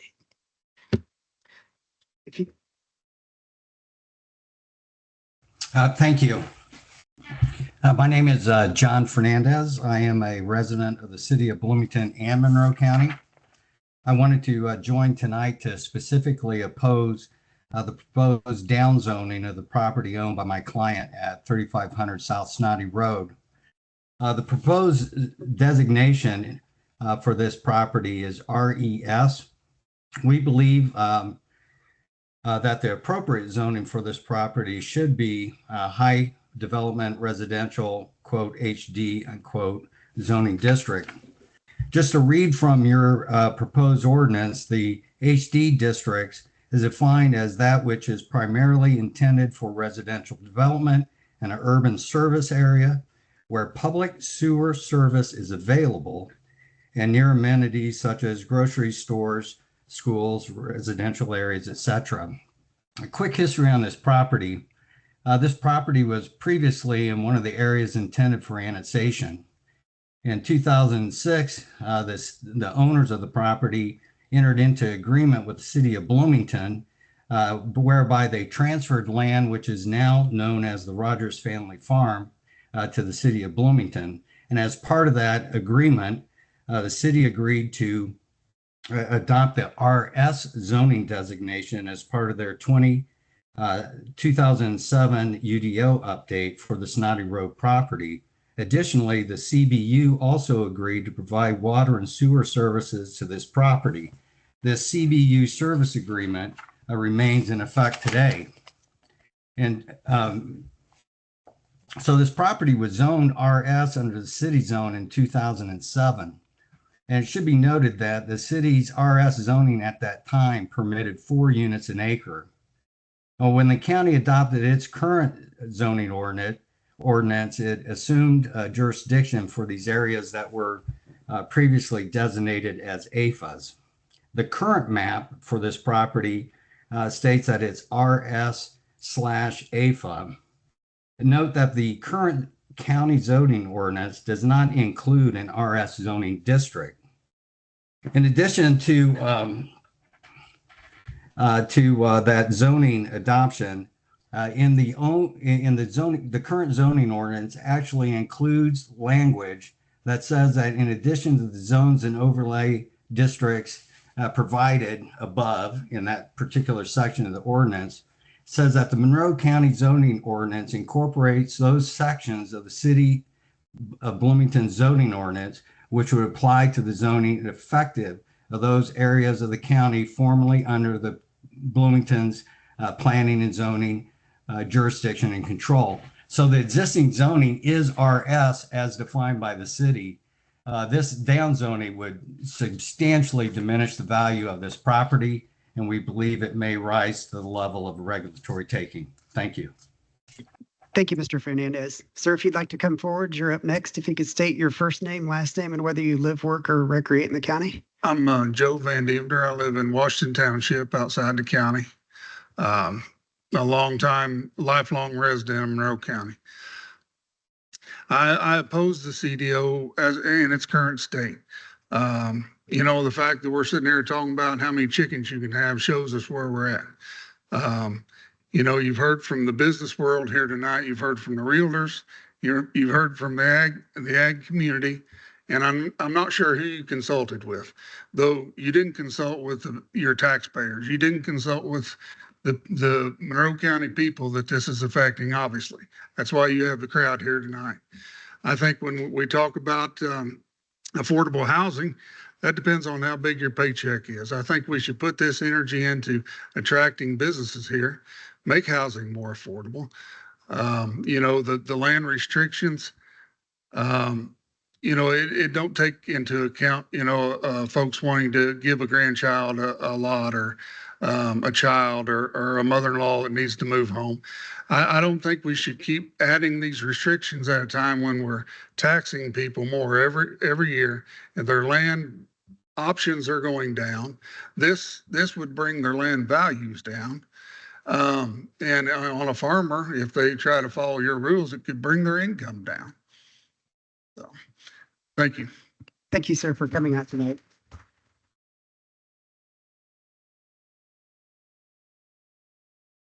Hey, I'd like to go to our next virtual guest at this time. Dave and Patty Bush, you're up next. If you could unmute, state your first and last name and whether you live, work, or recreate in the county.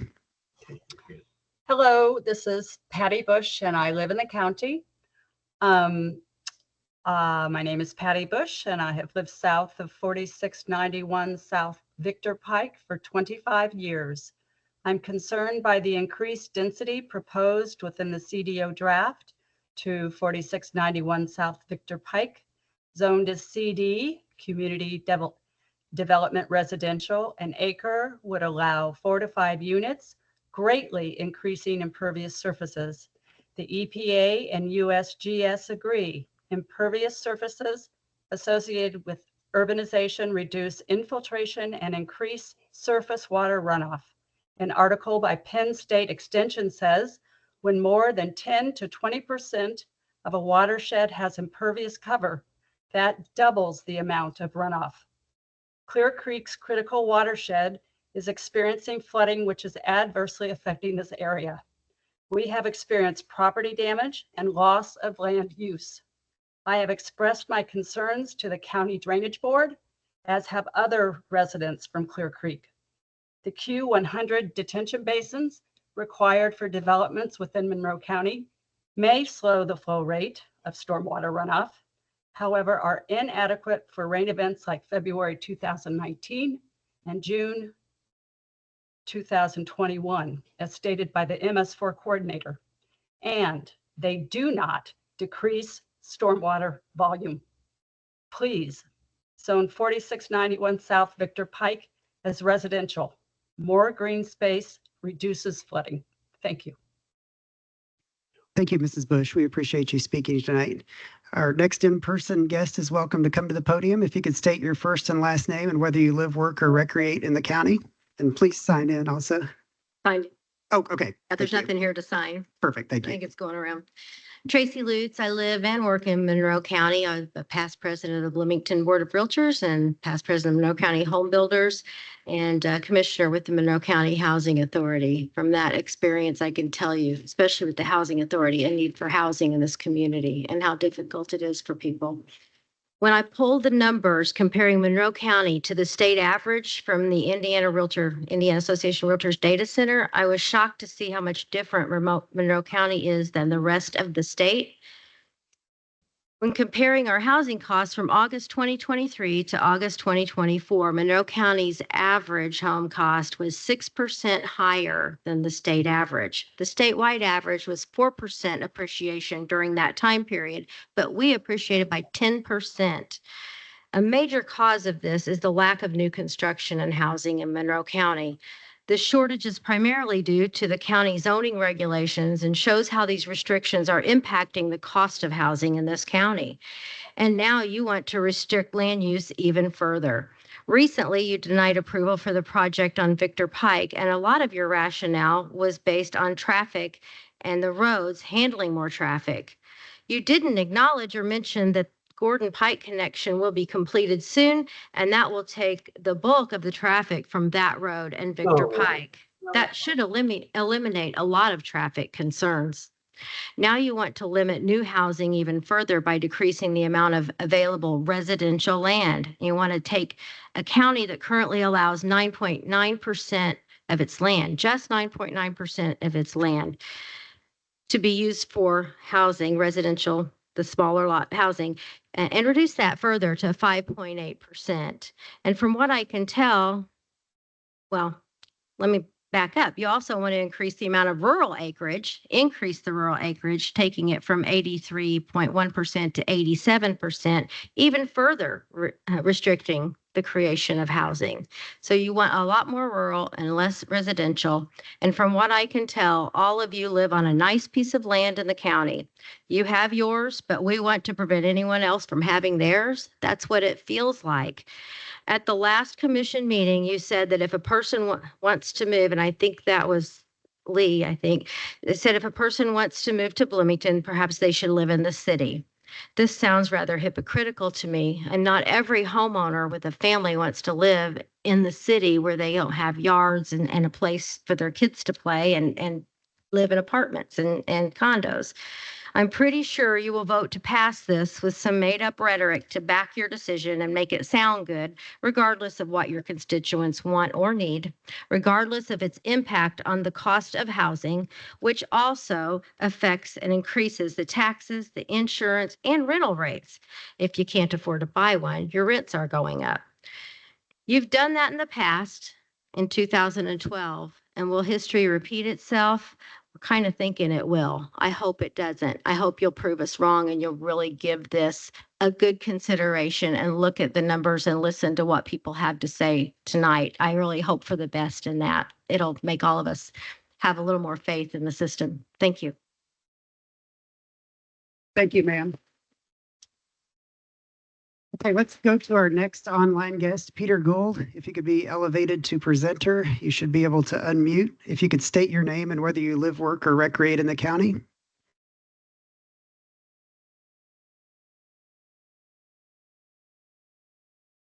Has Mr. Gould been promoted to a presenter? Okay, Mr. Gould, you should be able to unmute.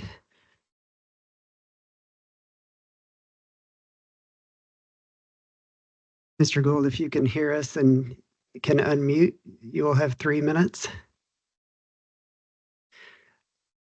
Okay, let's go ahead to Roseanne Hammock then, if she could be promoted to a presenter.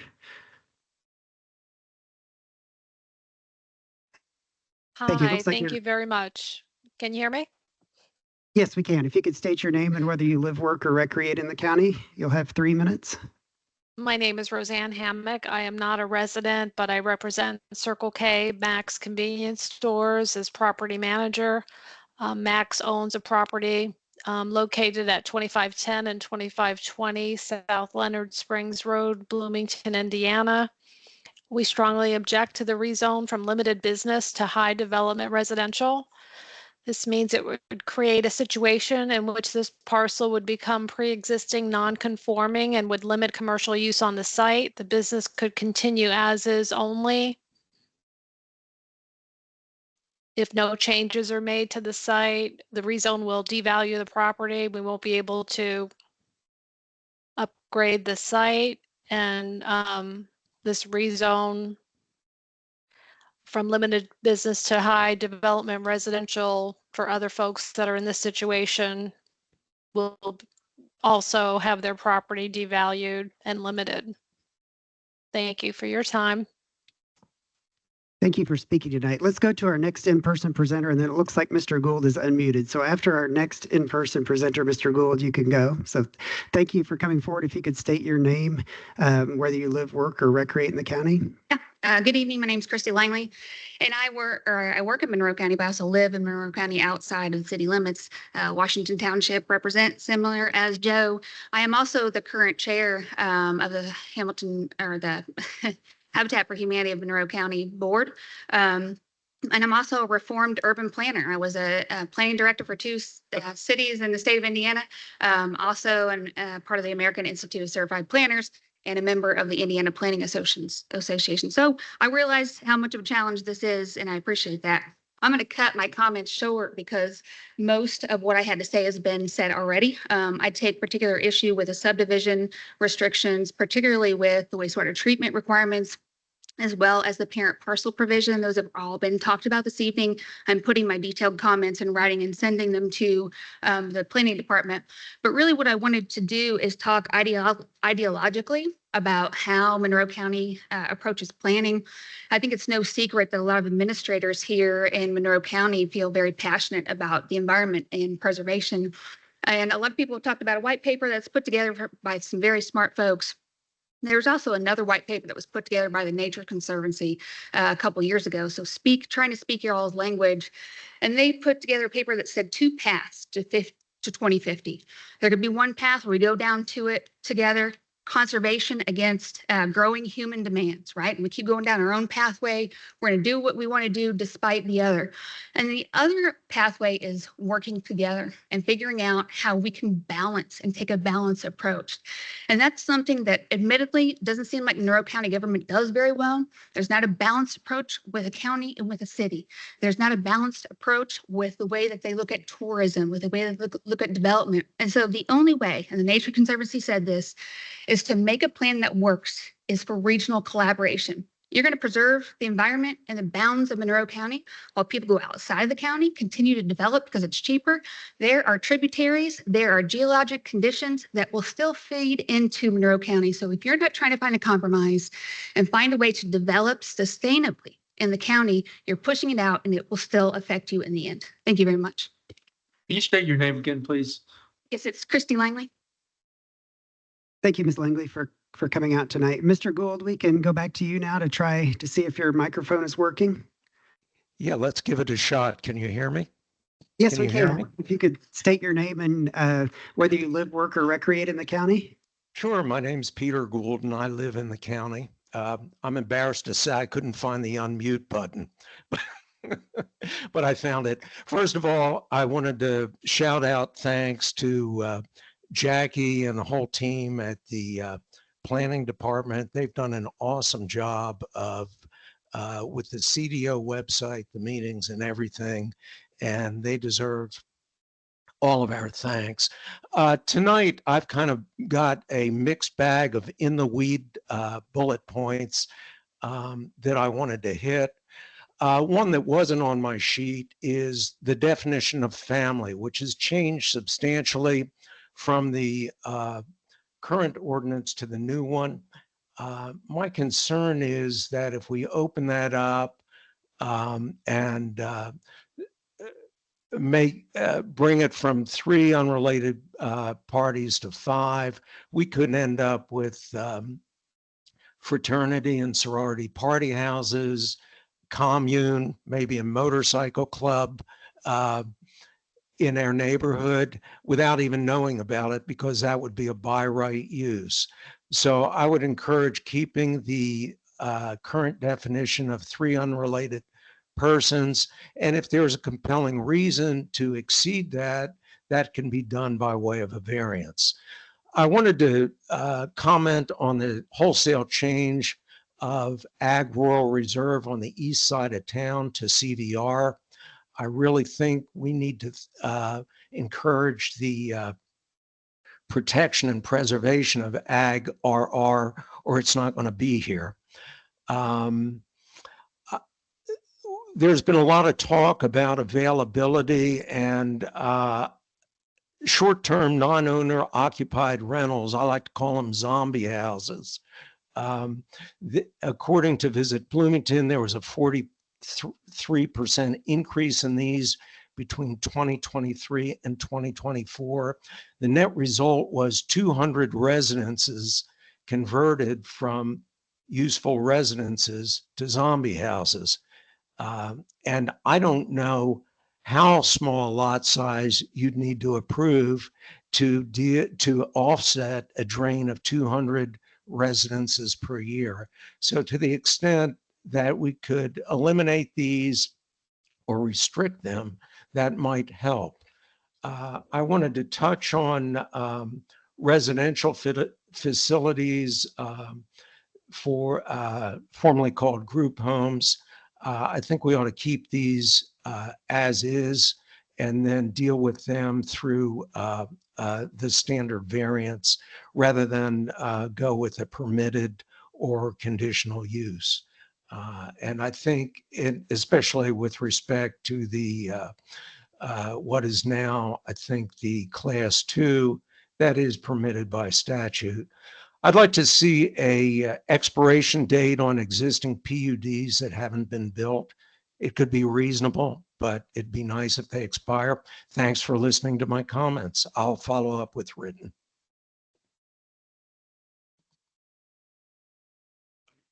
Yeah, there we go. Okay, I think gotcha. it's working now.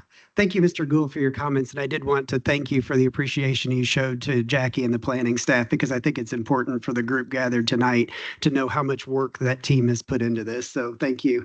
Thank you for recognizing them. So we could turn now to our next in-person guest. If you'd like to come forward, state your first name and last name and whether you live, work, or recreate in the county. I am Kristen Wida. I live in Monroe County outside of city limits.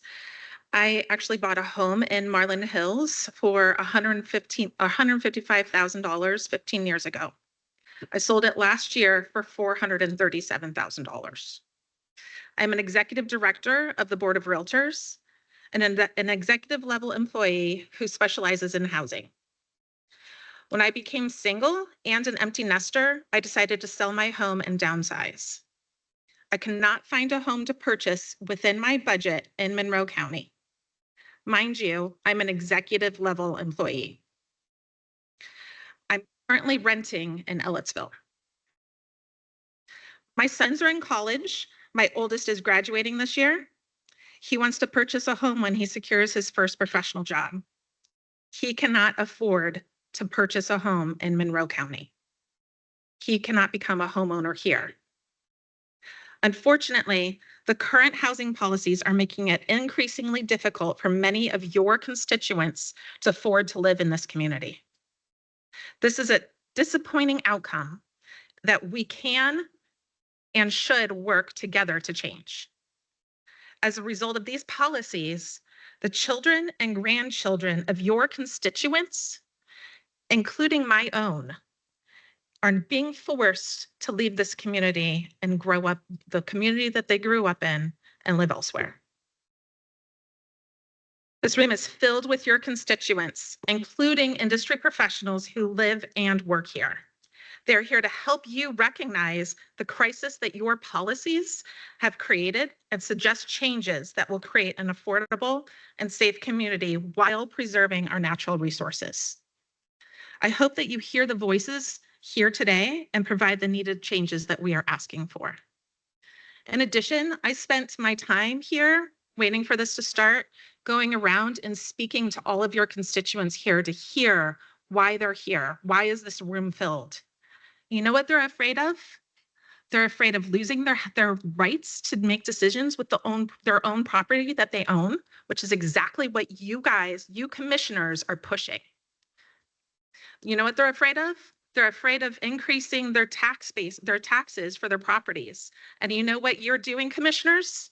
You're increasing the tax prices for these residents because you are continuing to turn down development.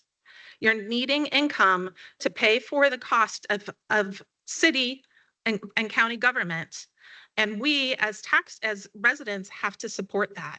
And if we don't have continued development, then we are going to continue to burden that cost. Our property values are going to keep going up and our taxes are going to keep going up. So the residents here are being smart and they're paying attention to the commissioners as this election is coming up. You have continued to turn down development. The SOMO development, that's exactly where I would have gone. I would have gone to Wingert Construction when he built he proposed to build condos in that development. And you turned it down. They ended up in Greene County built. And now we have $500,000 homes in SOMO because you guys turned that down. I'm sorry to interrupt you, ma'am, but your 3 minutes are up. So thank you for speaking to me.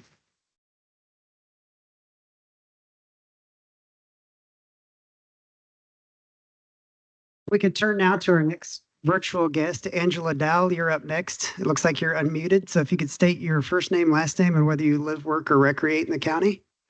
Yeah, I am Angela Dowell. I do all three in the county. I've been an employee of Cook Medical for over 18 years now and recently relocated to Monroe County a little over a year ago.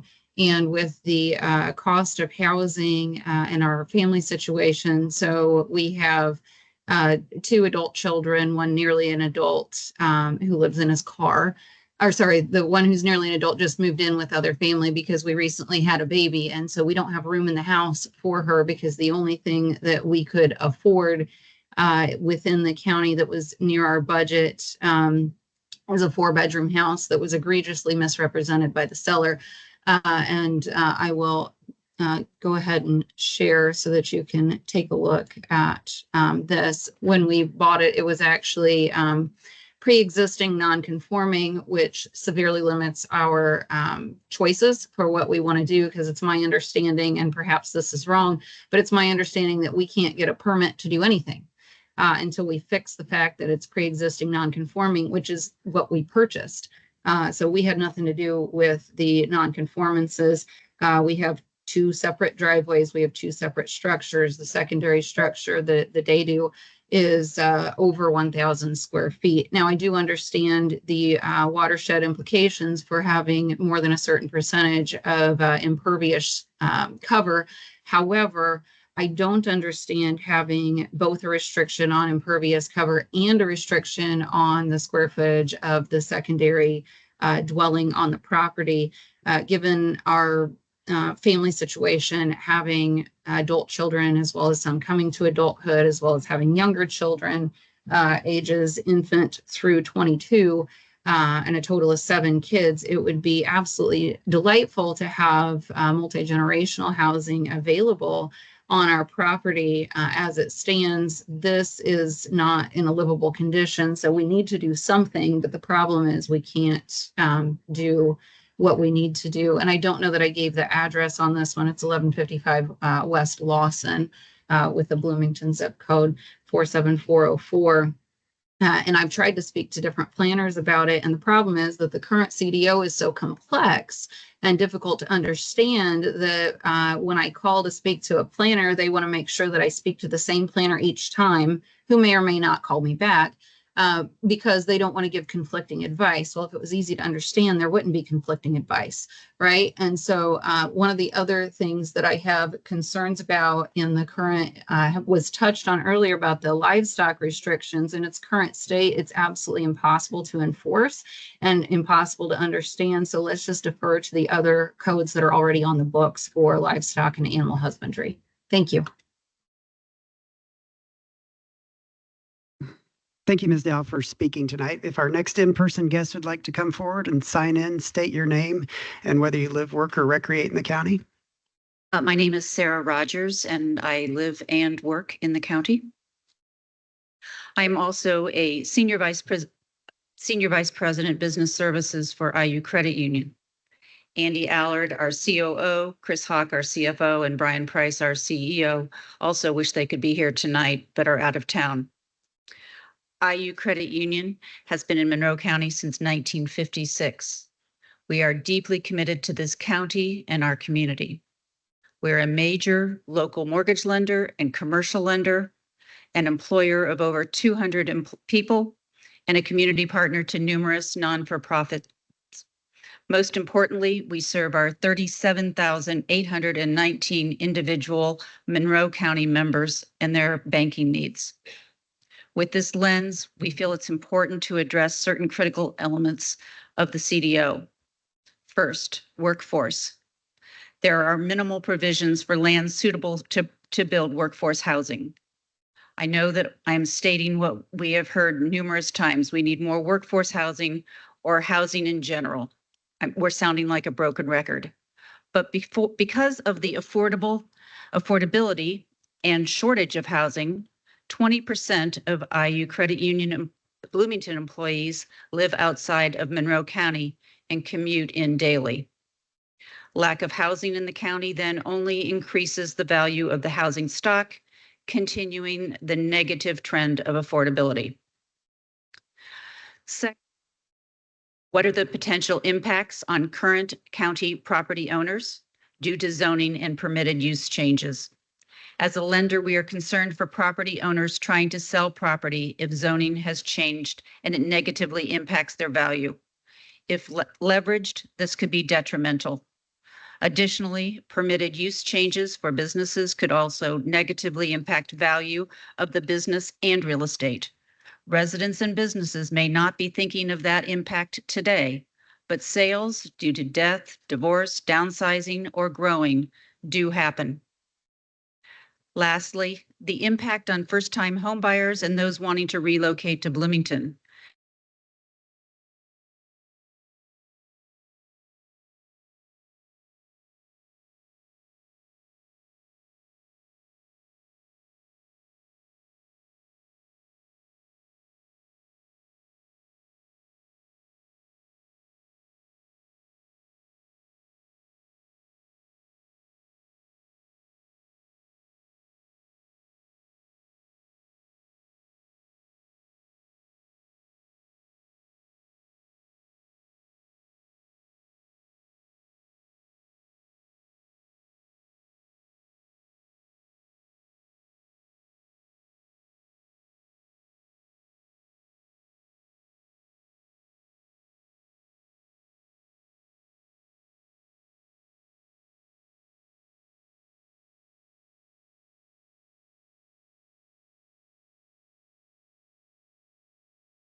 Plan Commissioner Member Owens, I saw that you had raised your hand and I have raised my hand. Are you having technical issues as well?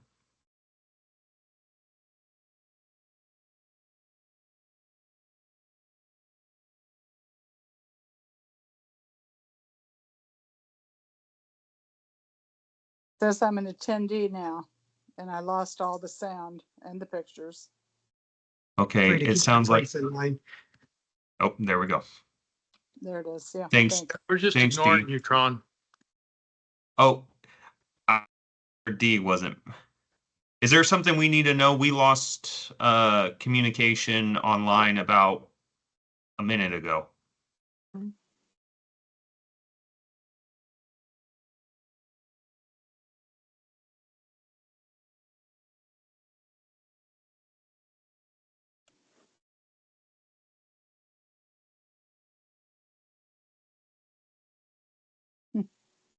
Gone again.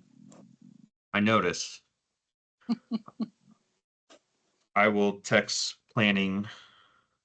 There you go. And- Yeah, there's no chat, so you can't do anything but raise your hand. I know. Thanks, Dee, for troubleshooting with me. Appreciate that. Sure. Yeah, it just went away suddenly.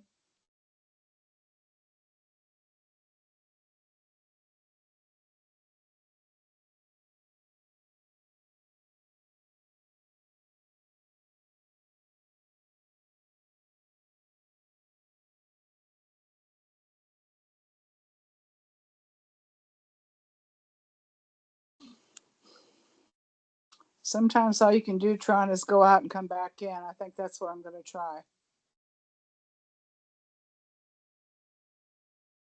Well, everyone else is still on here as well. Seems to be, but I think maybe that's what I'm going to try and see if that works. Okay, 'Cause I'll hang out. Reduced to an attendee anyway, so it doesn't matter. Okay, let me try that. Be back.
Same screen. Nothing. Okay, I'll call it planning commission members.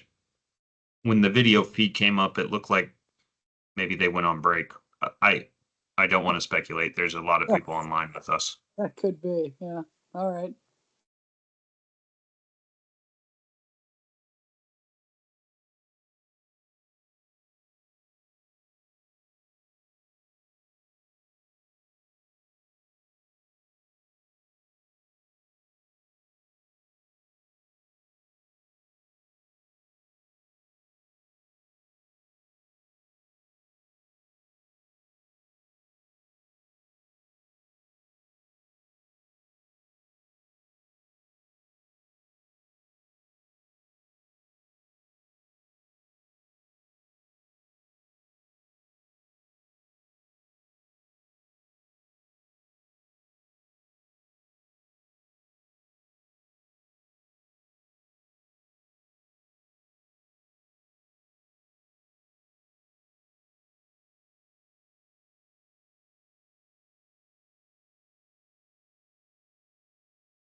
Would there be someone there with TSD that could maybe confirm if there is a technical issue going on at this time that is actually in the Nate Hill room? I'm online, but I'm trying to talk to the person who does the cameras for the courthouse. But they have not said what is going on.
Dee, I know you're still here, There and you for go. just the general public, I wanted to say that I just had communications and they went on a break to use the restrooms. They just put that up on the board. Yeah, I had asked them to do that. So Very good. they might have been preemptive on that as well, but Cool. just letting folks know what's going on. Thanks, Tron.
We go. Here we, yeah, okay. Thank you, Tech Services. I'd like to call the meeting back to order. So I believe we were going with a virtual guest next. So we've got Dave and Patty Bush's hand raised again. So I know we already heard from Mrs. Bush, but Mr. Bush, if you'd like to speak, feel free to go ahead and unmute. State your first name, last name, and whether you live, work, and recreate in the county. You'll have 3 minutes. Thank you. Can you hear me? Yes, we can. Okay, great. I'm Dave Bush, and I live at 1250 West Church Lane in Monroe County, outside the city. I've lived here for over 25 years. And first off, I would like to thank the Planning Department, Plan Commission members, and our county commissioners for your service. I know it's been a long, arduous process here, and appreciate your time. So I am speaking because I'm concerned about the proposed densification of the area south of that road and west of Clear Creek, an area that has been zoned residential state 1 for the past 25 years or more. Now there are those who wish to rezone a rural neighborhood to community development residential, allowing up to 4.5 homes per acre, effectively changing the zoning to medium density. Why is this being proposed? Some say that we must prepare for the future and that Monroe County and Bloomington are experiencing an affordable housing shortage. And if that is true, and I believe it is, then the affordable housing developments should be carefully designed and located where a well-developed utility infrastructure exists and where shops and support services are within walking distance. Build up, not out. This existing rural area that I'm speaking about, without bus routes or walkable distance to grocery stores, is not a good candidate for densification. It does provide a natural transition from the denser neighborhoods north of that road to the more rural areas to the south. Additionally, the area along the West Fork of Clear Creek has been designated a critical watershed and is very sensitive to the impacts of already approved developments upstream of this area. Over the past 4 years, developers unsuccessfully tried multiple times to get this property at 4691 South Victor Pike rezoned to allow for building of anywhere from 125 to over 200 housing units on approximately 36 buildable acres, which is currently zoned RE1. Each time the county commissioners have voted down the proposal. The one constant in this is that over 300 objectors, area homeowners, trail users, and visitors to the area have consistently requested that the land be left as it is currently zoned, residential 1. We urge the Plan Commission to respect the wishes of our current homeowners and keep our rural area rural. Thank you for your time. Tech service. Oh, okay. Sorry. Now my microphone is working. And I noticed that the timer wasn't working during that call also. So if you could take a look at that, we would appreciate it. So, okay, it's been reset to 3 minutes. Thank you. So we will turn now to our next in-person guest, Mr. Butler. If you could state your first name, last name, whether you live, work, and recreate in the county, you'll have 3 minutes. Hi, I'm Eric Deckard with Deckard Land Surveying. I'm a resident of Monroe County. I also work within Monroe County. I would also like to echo some of the concerns found on the white paper from that's been passed out to you guys. So more specifically, the dimensional standards as you'll find on page 43. I just want to take a quick moment here and just kind of point out one thing to you here with respect to some of these standards. For example, let's talk a little bit about like the Ag RR district, where you've got 2.5 acre minimum lot sizes. With these standards, it mentions the impervious surface can be either 15% or 15,000 square feet, whichever is less. When we use the terminology, whichever is less, that means that the square footage would be the one that prevails, 15,000 square feet. On a 2.5 acre lot, this would put something in the size of 16,335 square feet. That would also restrict somebody that owns 400 acres to 15,000 square feet. That means that someone like Carl Cook wouldn't be able to build his current residence that was just built this year. That would also restrict somebody in the ag district from being able to construct a farm building, something to be able to house equipment, something to be able to house their livestock. And it would limit it to almost 100 by 200 square feet.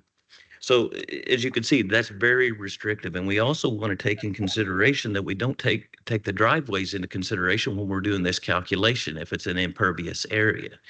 It doesn't take very long for a long driveway to eat up several hundred square feet. Also, we might want to re-examine the height restriction on buildings. I see that it's stating 40 feet in height. Well, where's that measurement being taken from? Because if we look at a standard house, and let's say that we've got a 10, 12 pitch roof, we've got a house that is 50 feet wide. This is going to put a roof alone at 22 feet into the air. A lot of homes today want to have, their walls being at least 10 feet. This would limit it to a 1-story house instead of a 2-story house, and maybe even possibly eliminate even having a walkout basement situation. So I think there's some room for improvement. I also would like to thank staff for all their hard work that they put into it up to today's date, but I think that we've still got some more hiccups that we need to work out of this first. Thank you. Thank you, Mr. Deckard. Apologies that I got your name wrong at the beginning it's especially embarrassing since I could read it on your shirt, so I apologize. That's all right. If we want to turn now to our next virtual guest, Abby, you're up next. If you would like to unmute, state your first name, last name, and whether you live, work, or recreate in the county. You'll have 3 minutes. Hi, can you hear me? Yes, we can. Okay, my name is Abigail Hudoff, lifelong resident of Monroe County. I myself have major concerns of what the CDO has planned for our livestock. I was a 10-year 4-H'er in my youth and now raising a future 4-H'er myself. 4-H livestock projects are extremely important in our county. It teaches our youth responsibility, compassion, biosecurity, and so forth. I myself raise a large flock of fowl that I use to feed myself year-round and my family year-round in the winter. My concern is that 4-H projects are not year-round, and it affects everybody that has livestock on what this CDO would consider not enough property. I understand that some people have concern about quality of life, but this is Monroe County, not Tyson Chicken. A lot of our young 4-H'ers know how to responsibly take care of livestock. People like myself who do it to feed themselves, their families, loved ones around them. And I know many people that I know personally do it as a business. That is their full-time job. And this CDO is going to extremely hurt them. I really hope that you guys look into this. You're not explaining enough about what it means by a chicken coop has to be set back 20 foot. 20 foot from what? Chickens are small animals. They do not need 10 acres to have 50 chickens on. I really hope that you guys listen to everybody's concerns, especially about agriculture, because 4-H is extremely big in this county. And if you guys took the time to talk to anybody that lived here, you guys would understand that this what is in the CDO right now is not going to work for our 4-H projects. This is going to affect the fair. It's going to affect the children that keep these livestock year round to feed themselves, their families. So I really hope that you guys take another look at this and understand that this is going to hurt the community, not help it. Thank you.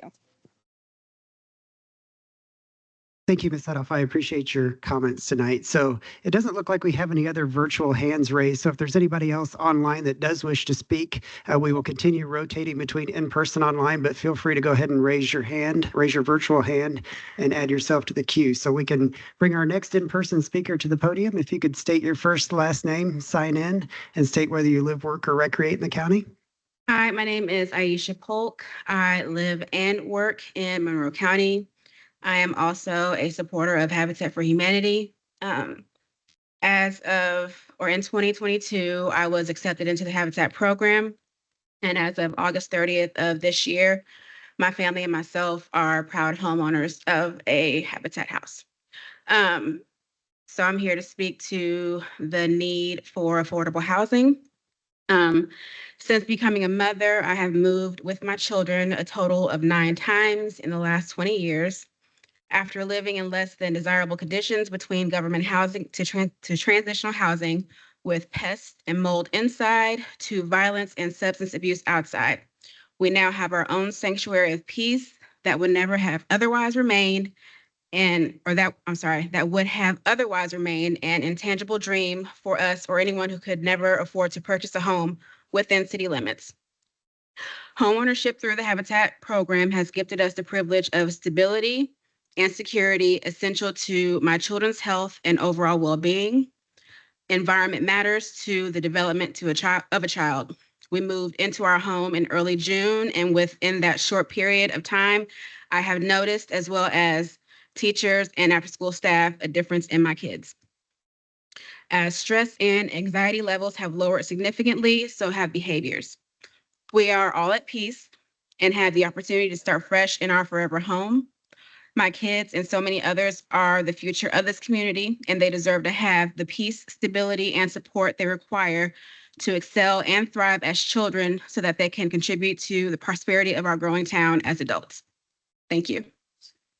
Thank you, Ms. Polk, for sharing your personal story with us. We really appreciate that, and congratulations on your home ownership.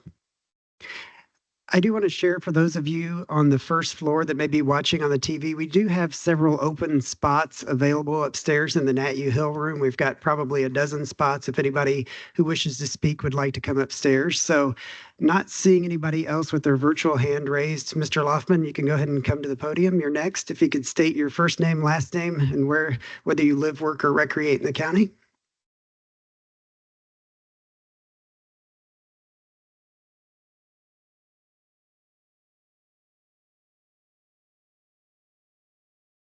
My name is Guy Loftman. I live in Monroe County outside the city limits. I live at 4835 South Victor Pike, right next to the Robertson Farm at 4691 South Victor Pike. The 44 acres of the Robertson Farm and surrounding area are taken from 1 acre lot size to about 0.22, and I'm asking that to be changed back to 1 acre lot sizes. I'm a next door neighbor, so I'm a NIMBY. This is saying I don't want it in my backyard. I'm a proud NIMBY. I think NIMBYs get a bad rap. NIMBYs are neighbors who know the lay of the land, who know the nature of the community. In fact, there's all sorts of special notices to give to the neighbors so the neighbors can know what's going on. You put a notice out on the road so people who drive by can know what's going on. These are the people who deserve to be listened to, especially on planning issues. I've made up some other acronyms. I'm on the Board of Zoning Appeals, and sometimes we have YIMBYs. Yes, in my backyard. That's when the neighbors and the owners agree that there's a real problem here and agree on a solution to it. And we bend over backwards, frankly, to help those people. And then there's unique to the Robertson Farm, Noibys, not in our backyard, because there are over 300 people who signed postcards saying, keep Victor Pike rural. That's a lot of people. These are just trail users who stopped by and saw these signs saying, please sign up. It's a show of thousands of people who use this. Think of the Robertson Farm as our backyard. And we want to keep Victor Pike rural. And then there's Niabi, not in anybody's backyard. Something this dense as has been proposed for Robertson Farm is just not practical. The karst and the wetlands and the Duke easement make development impractical. Bad plans shouldn't be allowed in anyone's backyard, not mine, not on the other side of the county.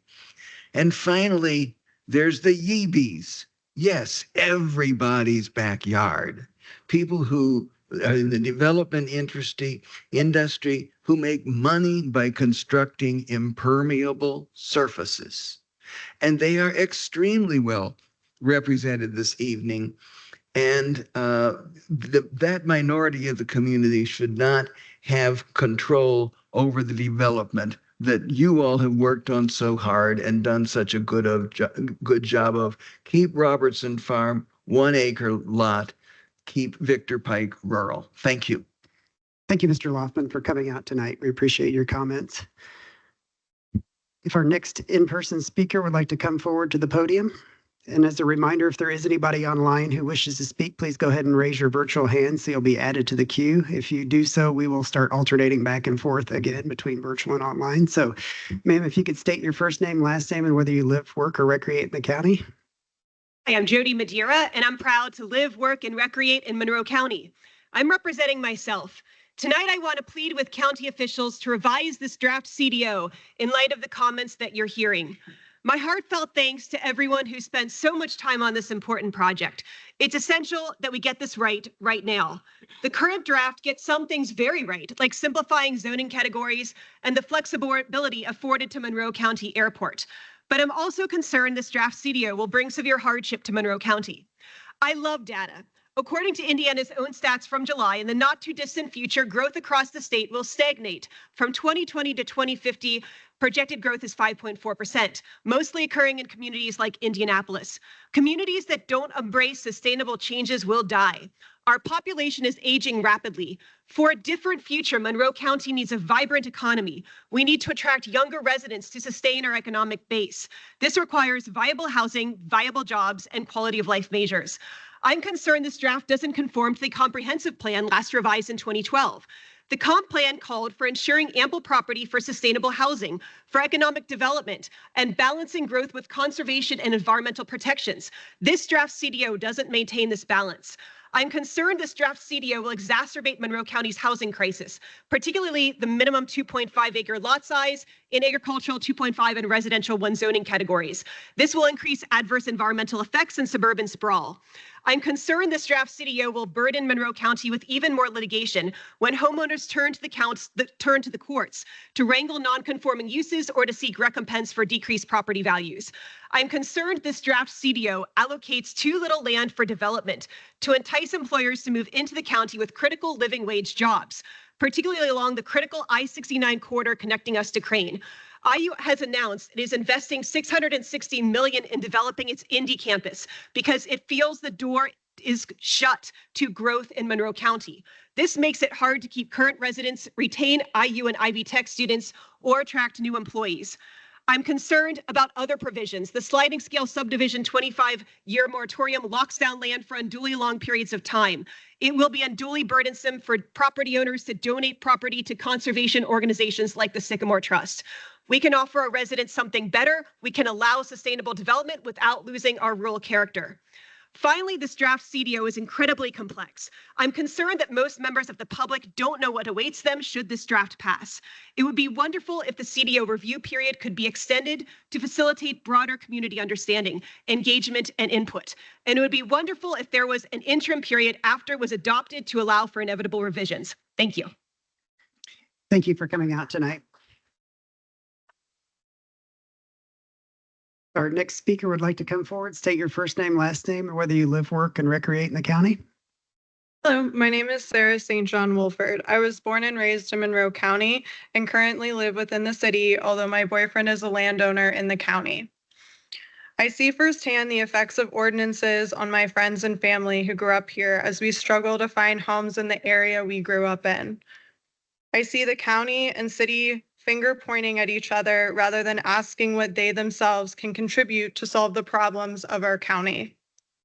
People who grew up here no longer have the same housing opportunities as our parents. Families that own land in the county with these ordinances will not be able to as easily add mother-in-law suites or homes on their own property. Homes that are zoned and are not compliant or that are non-compliant risk not being able to rebuild in the event of fire or other catastrophic event, further limiting people's land rights and increasing the housing crisis. You claim to want to keep the county rural, and yet this hurts even our agricultural landowners. And you can't get more rural than that. The restrictions on land size where a degree of 1/100th of an acre would make a difference. The restriction of sewer access, which is a public good, and adding deed restrictions on land is disappointing to see. This affects real families and people. I ask that you do the right thing for Monroe County so that my generation and the next have opportunities here. Thank you for your time. Thank you for your comments tonight.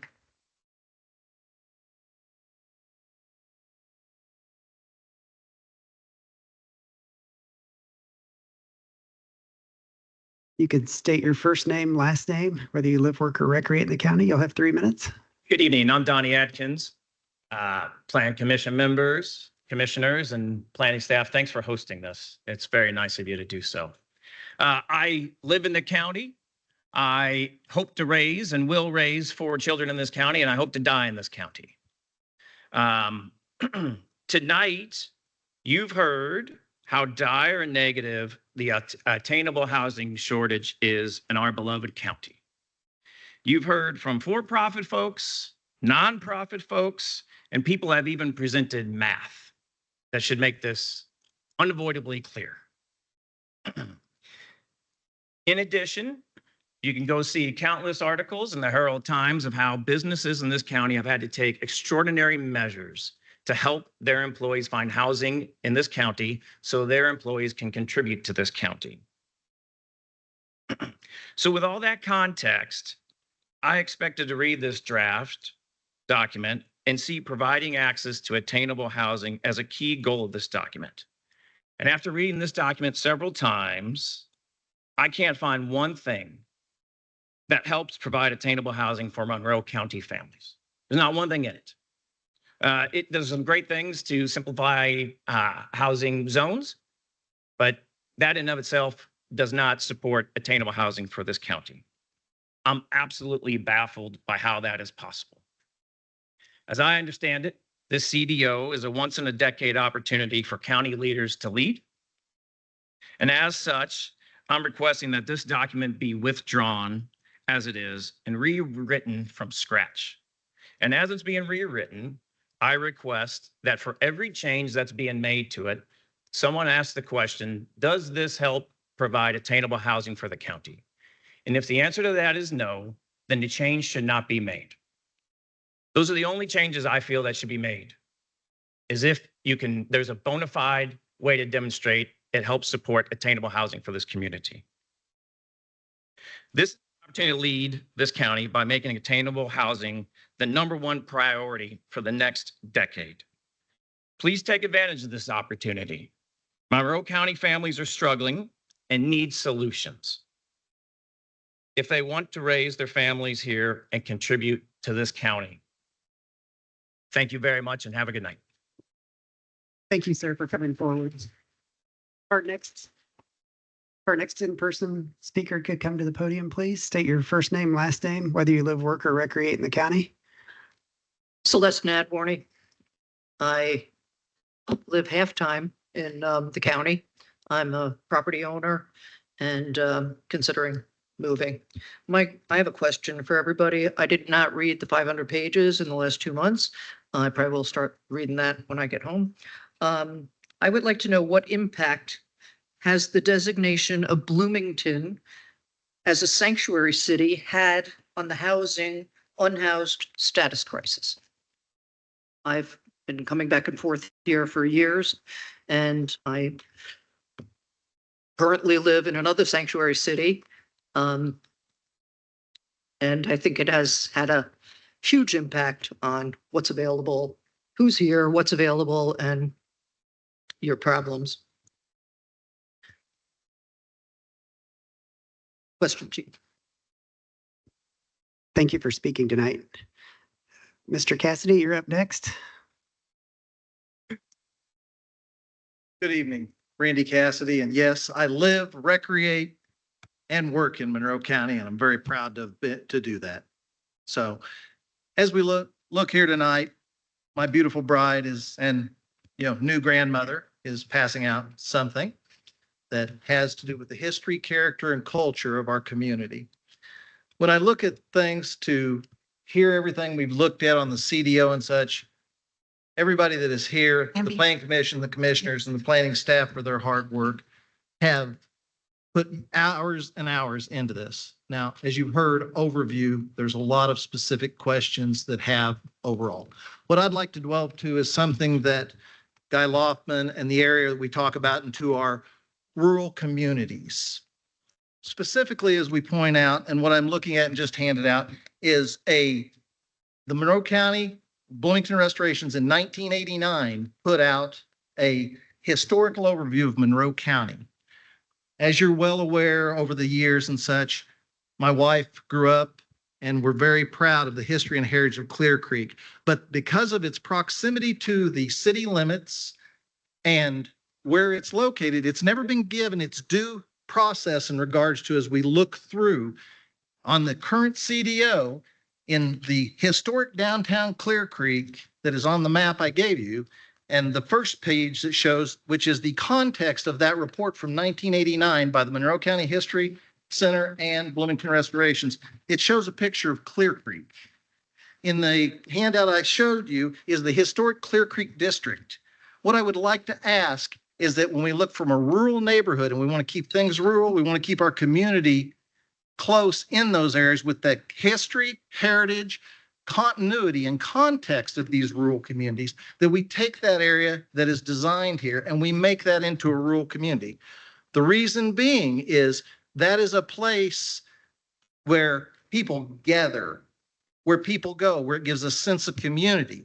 But by just leaving it zoned in CD, residential, to rural neighborhoods, the continuity is broken without going through each particular property. I would ask the Plan Commission, the commissioners, and the staff to notice that and give the Clear Creek community, with the post office that's been there since 1870, we have 3 schools, the same due that we've given Harrodsburg, Smithville specifically, and our other rural communities. So if you could please look at making those changes so we keep that history, we keep that character, and we keep the Clear Creek Comets and the other schools with that pride and continuity of our community. I would greatly appreciate you taking that in consideration. Thank you for all your help. Thank you, Mr. Cassidy. Ms. Cassidy, would you like to speak next? Hi there. My name is Tamby Weichel Cassidy, and I'm a Monroe County resident. I'm here speaking primarily as a property owner in Monroe County. And based on some of the experiences that I've been through of developing that property, I just want to say that I feel like there's too much there, which is an infamous statement that the previous planning director would use for different projects. I kind of feel the same way about the CDO in some of these areas. The first one would be landscaping. I feel like too many plants are required, too costly, all of that, all these things you need to consider what adds to the cost of those developments. And are they really able to be maintained and watered and look good? I mean, I think it would be easier to have green space that's some of it is lawn instead of, you know, the plants that are not maintained. There's so many weeds. I also feel that the recent detention HOA requirements are somewhat of an age discriminatory practice. The majority of the folks that showed up for the meeting that was over at the Ellettsville Library were definitely of the 55 and up category. And I think the majority of those property owners are probably senior citizens.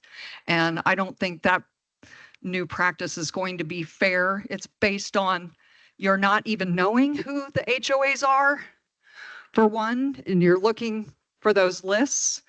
And secondly, you're doing it to HOAs that have been existing for years. And I just think it's a little harsh. And I saw the looks on their faces and said, you know, this just doesn't seem quite right to me. I also think that one thing that could increase housing stock would be that a DADU does not have a deed restriction, that the owner have to live on the property. Many of them, I mean, I provided affordable housing in Clear Creek at what would have been considered a new DADU at a very reasonable rent. And, you know, I don't understand why that can't continue as a practice. I think that it's great that you guys are looking for by right regulations so that people can come into your office and to make it easier for you to say, here's what you can do. I think it's great that you're working on it. I can see a decrease in the number of pages and regulations and categories, and I see those as real positives. I also view the large setback requirements as somewhat of an involuntary taking, but you still get taxed for it.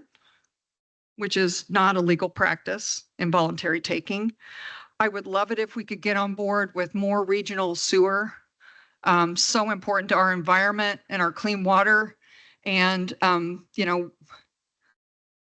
we are the regulators and the people who can call those shots. So I think it would be a really good thing. I'd like to see us be able to work that out with the city of Bloomington, but maybe we need to look at our own choices like we've done for South Central Regional Sewer.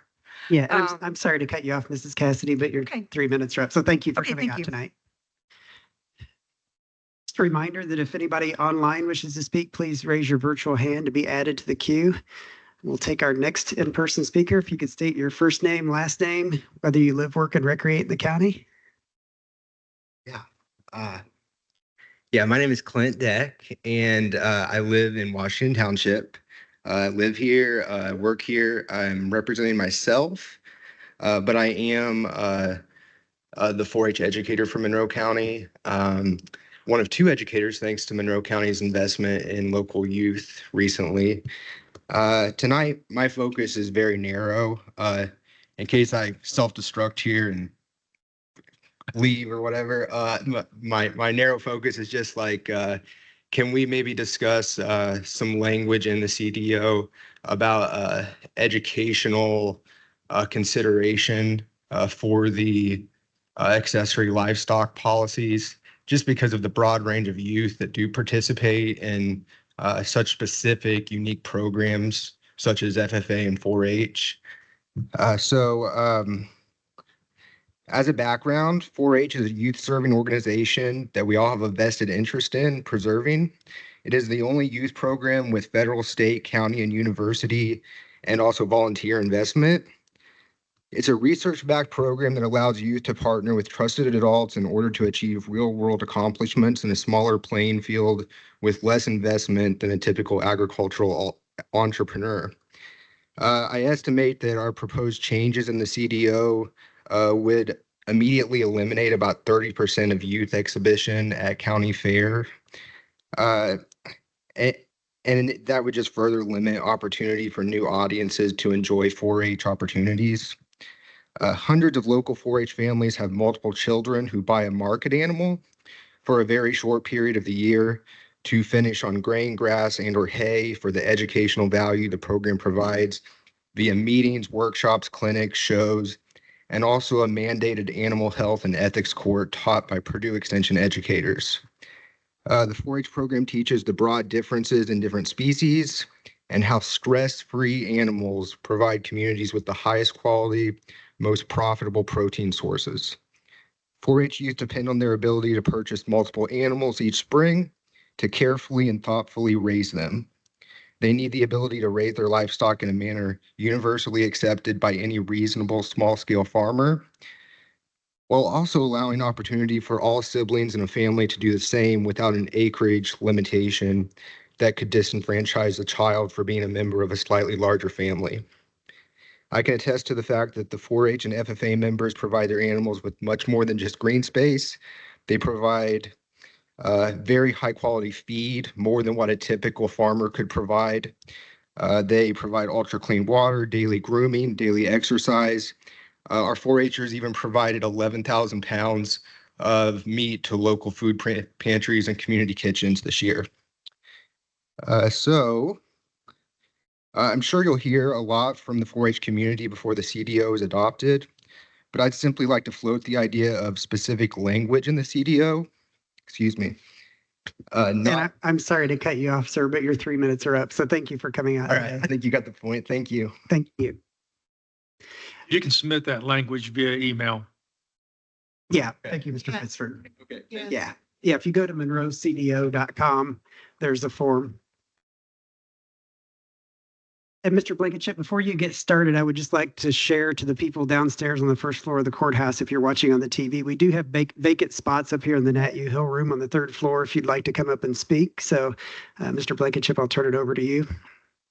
I still have a long name, so that didn't change. Okay. Well, thank you very much. My name is Devin Blankenship. I'm a lifelong Washington Township, Monroe County, Indiana resident. I live, work, recreate, and volunteer here. My friends know that I bleed limestone and stardust. So first of all, I want to thank the staff, the officials, volunteer, board members, and public for their dedication to the future of Monroe County. It's amazing to see the number of people who are involved. I'm particularly proud of my Washington Township neighbors for showing up. And today I'm here as kind of a non-official representative of my township as a community facilitator. So some of the main concerns that my neighbors have talked about is the zoning as far as residential one zoning and the residential historic neighborhood, the residential neighborhood zoning districts, RNH.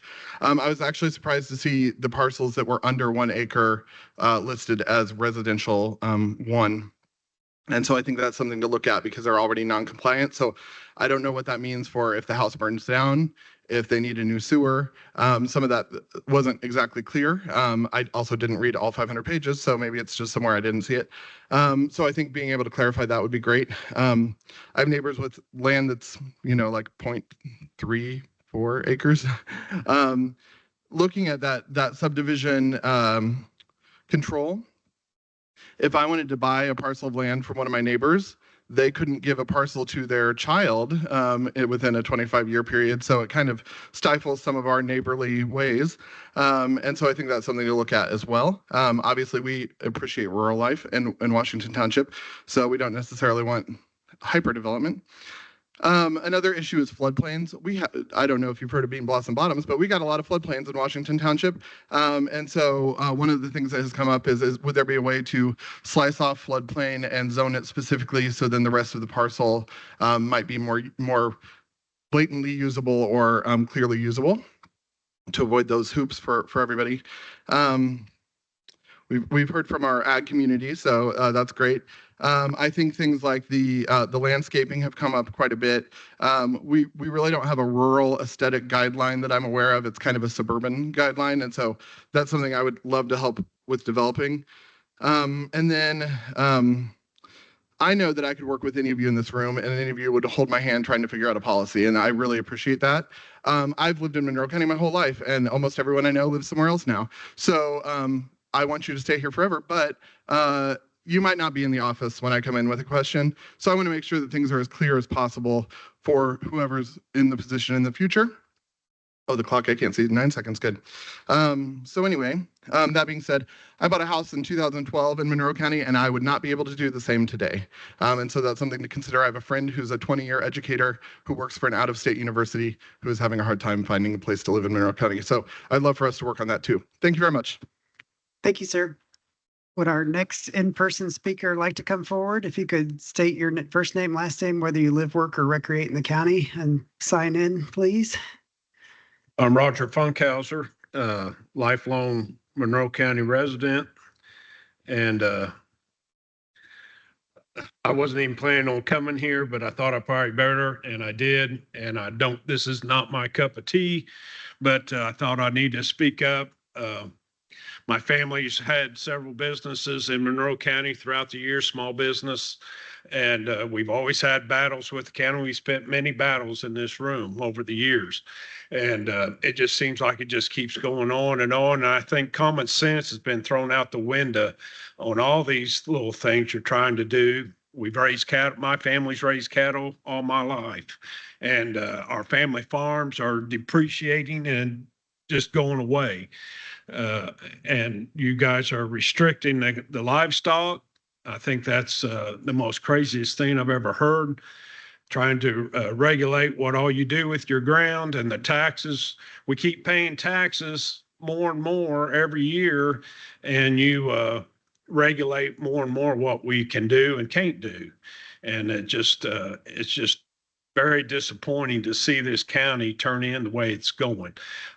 Our family farm's got the 7th generation growing up on that farm, and to try to split that off if they wanted to live there is impossible. And this county just needs to get back to reality in so many ways and get this all figured out. I've heard a lot of things from everybody.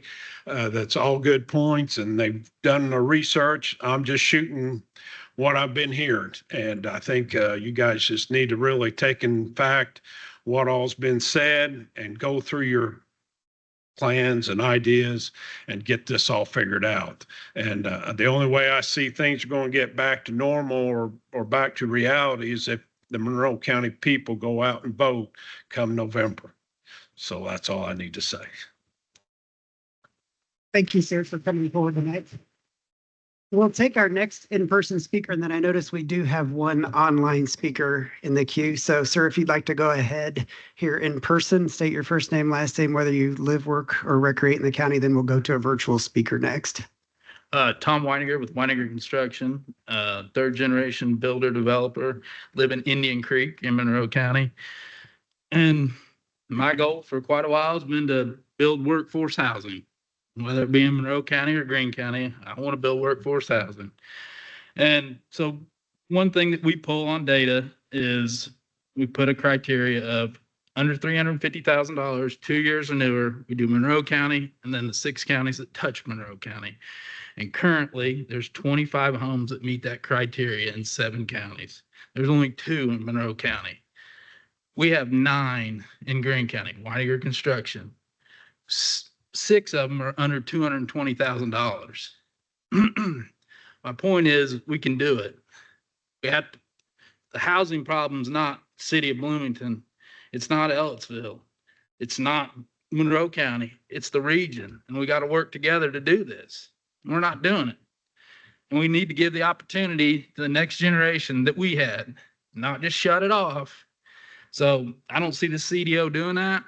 And I think it's the wrong direction to go in, but appreciate your time. Thank you, sir, for coming up to speak tonight. We will now go to David Killian online. Sorry to make you wait. I want to make sure we're rotating back and forth between virtual and in person. So, Mr. Killian, if you could unmute, looks like you're already unmuted. If you could state your first name, last name, whether you live, work, or recreate in the county, you'll have 3 minutes. Sure. Good evening, Plan Commission. My name is David Killian. I am a proud lifelong Monroe County resident and also a third generation builder.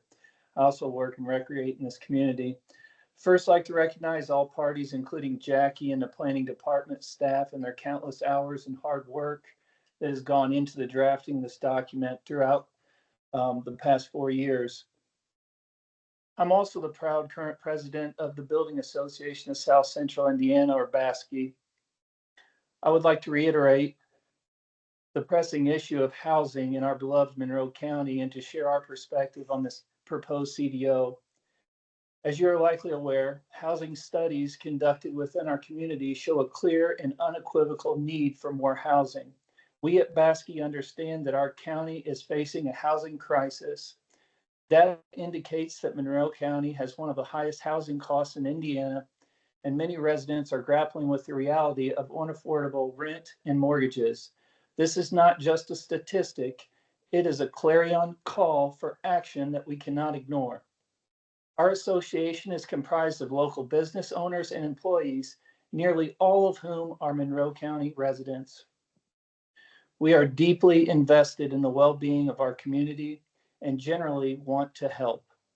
However, we believe that the prevailing sentiment among some county leadership, which seems to view growth as inherently negative, is doing more harm than good. The not in my backyard attitude is exclusionary and fails to recognize the urgency of our community housing needs. It is critical to understand that growth does not equate to deterioration. In fact, targeted, responsible growth can enrich our community, drive economic development, and create more housing options for our residents.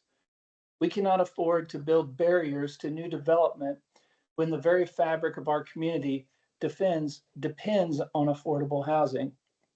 After careful review, it is BASCI's opinion that the proposed CDO could inadvertently exacerbate the very crisis we are seeking to resolve. By imposing restrictions and obstacles, we fear that the CDO may limit the ability of builders like us to respond proactively to the housing needs of our community. We are eager to collaborate with local leaders to create framework that allows for sustainable development. We want to build homes that are not only necessary, but essential to improving the quality of life in Monroe County residents. Vasky believes that our community should be inclusive, providing housing opportunities for individuals and families of all income levels. We urge the Plan Commission to reassess the provisions within the CDO that may hinder our ability to contribute effectively to this pressing problem. Let's engage in dialogue that fosters growth while considering the needs of current and future residents. If we can work together to create an environment that values both responsible development and community input, we will be positioning. I'm sorry to cut you off, sir, but your 3 minutes are up. So thank you for coming out to speak tonight. We appreciate it. Thank you. And if our next in-person guest would like to come to the podium, state your first name, last name, whether you live, work, or recreate in the county.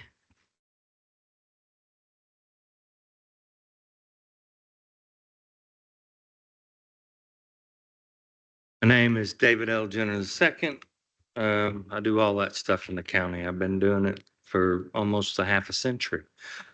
The part of what I'm going to say, I think, is going to be part of a broken record. And I hope that you all understand your position in this. And the idea here is what are we going to do to promote economic growth in this community? How are we going to work together? The developers are not your enemies. And it shouldn't be, the people in this room should not be the developers' enemies either. And the home buyers and the people that want to live here. We should find a way to work together. And there are certain things that we have seen repeatedly coming up in this CDO that do not promote the common growth of the common economic growth of this community. A 25-year subdividing rule destroys economic growth and development, as well as the vision of families and passing on of our heritage from one generation to another. When I start adding up these years, it's maybe a maximum, if I'm lucky, that I would get to subdivide my property twice. So what you're going to do is force me to look at maybe a grandchild that wants a couple acres, or that wants an acre to live on, or 5 acres, whatever that acreage may be. And you're going to force me to look at them and say, tough luck. You got to wait another 15 years to raise your family around here. Or 20 years, or some number. That doesn't seem right, that you're forcing me, the person that is sweating for this property, the person that has paid for this property, the person that has given for this property, and my family that's given for it. And you're coming down on us and you're trying to tell me that I have to tell my children, get out of here. I don't think that's right at all. I'm a human being. Don't forget that. All of us are human beings out here. We're not just little numbers that you should be just checking off your list or doing whatever.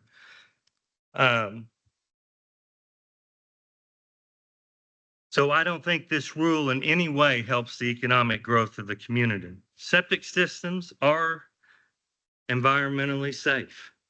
They've been created that way. They can be used. I've been putting Presby systems in for over 20 years. I have 3 installers, 0 callbacks on these. We can put them up on 1 acre lots. There isn't any issues with it.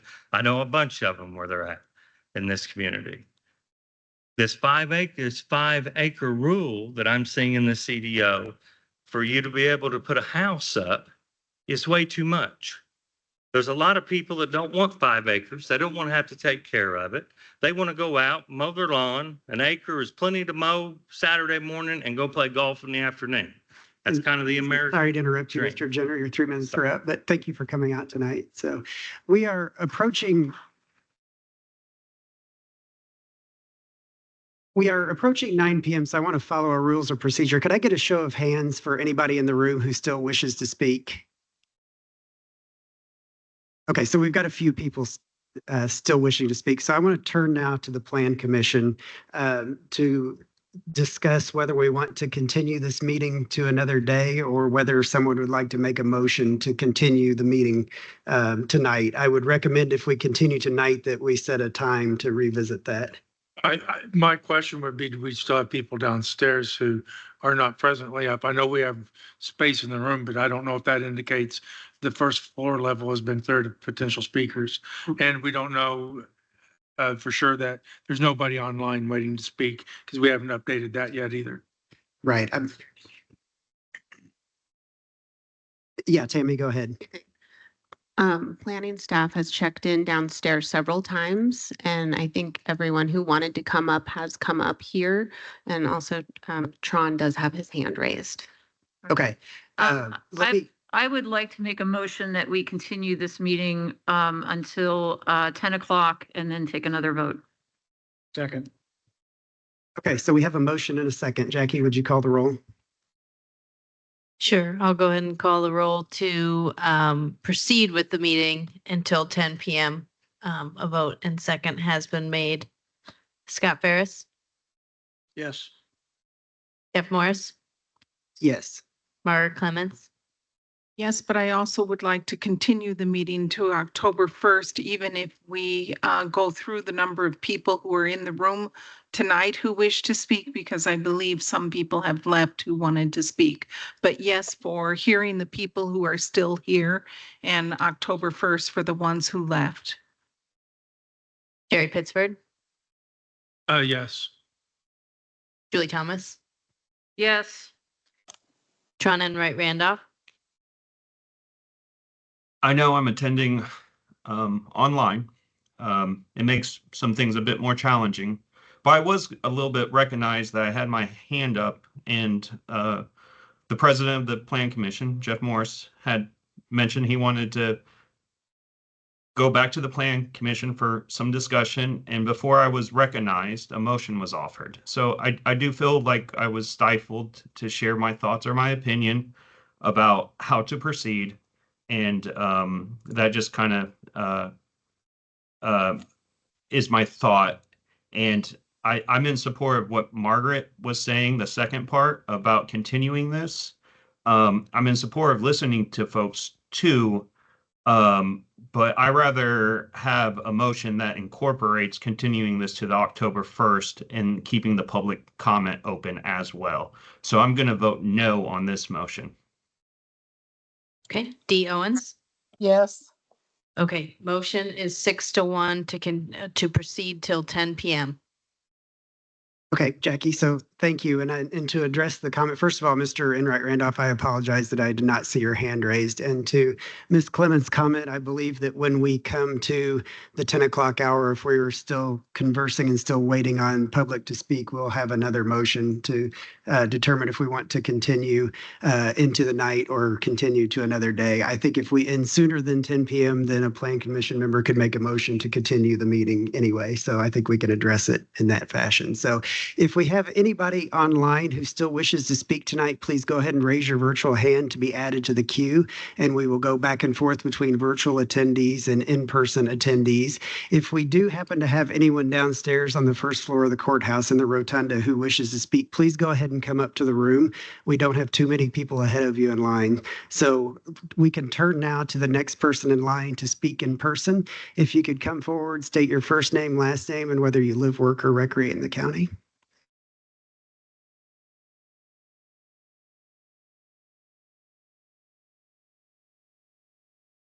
Hi, my name's Tim Hansen. I live in the county. I work in the county. I recreate in the county.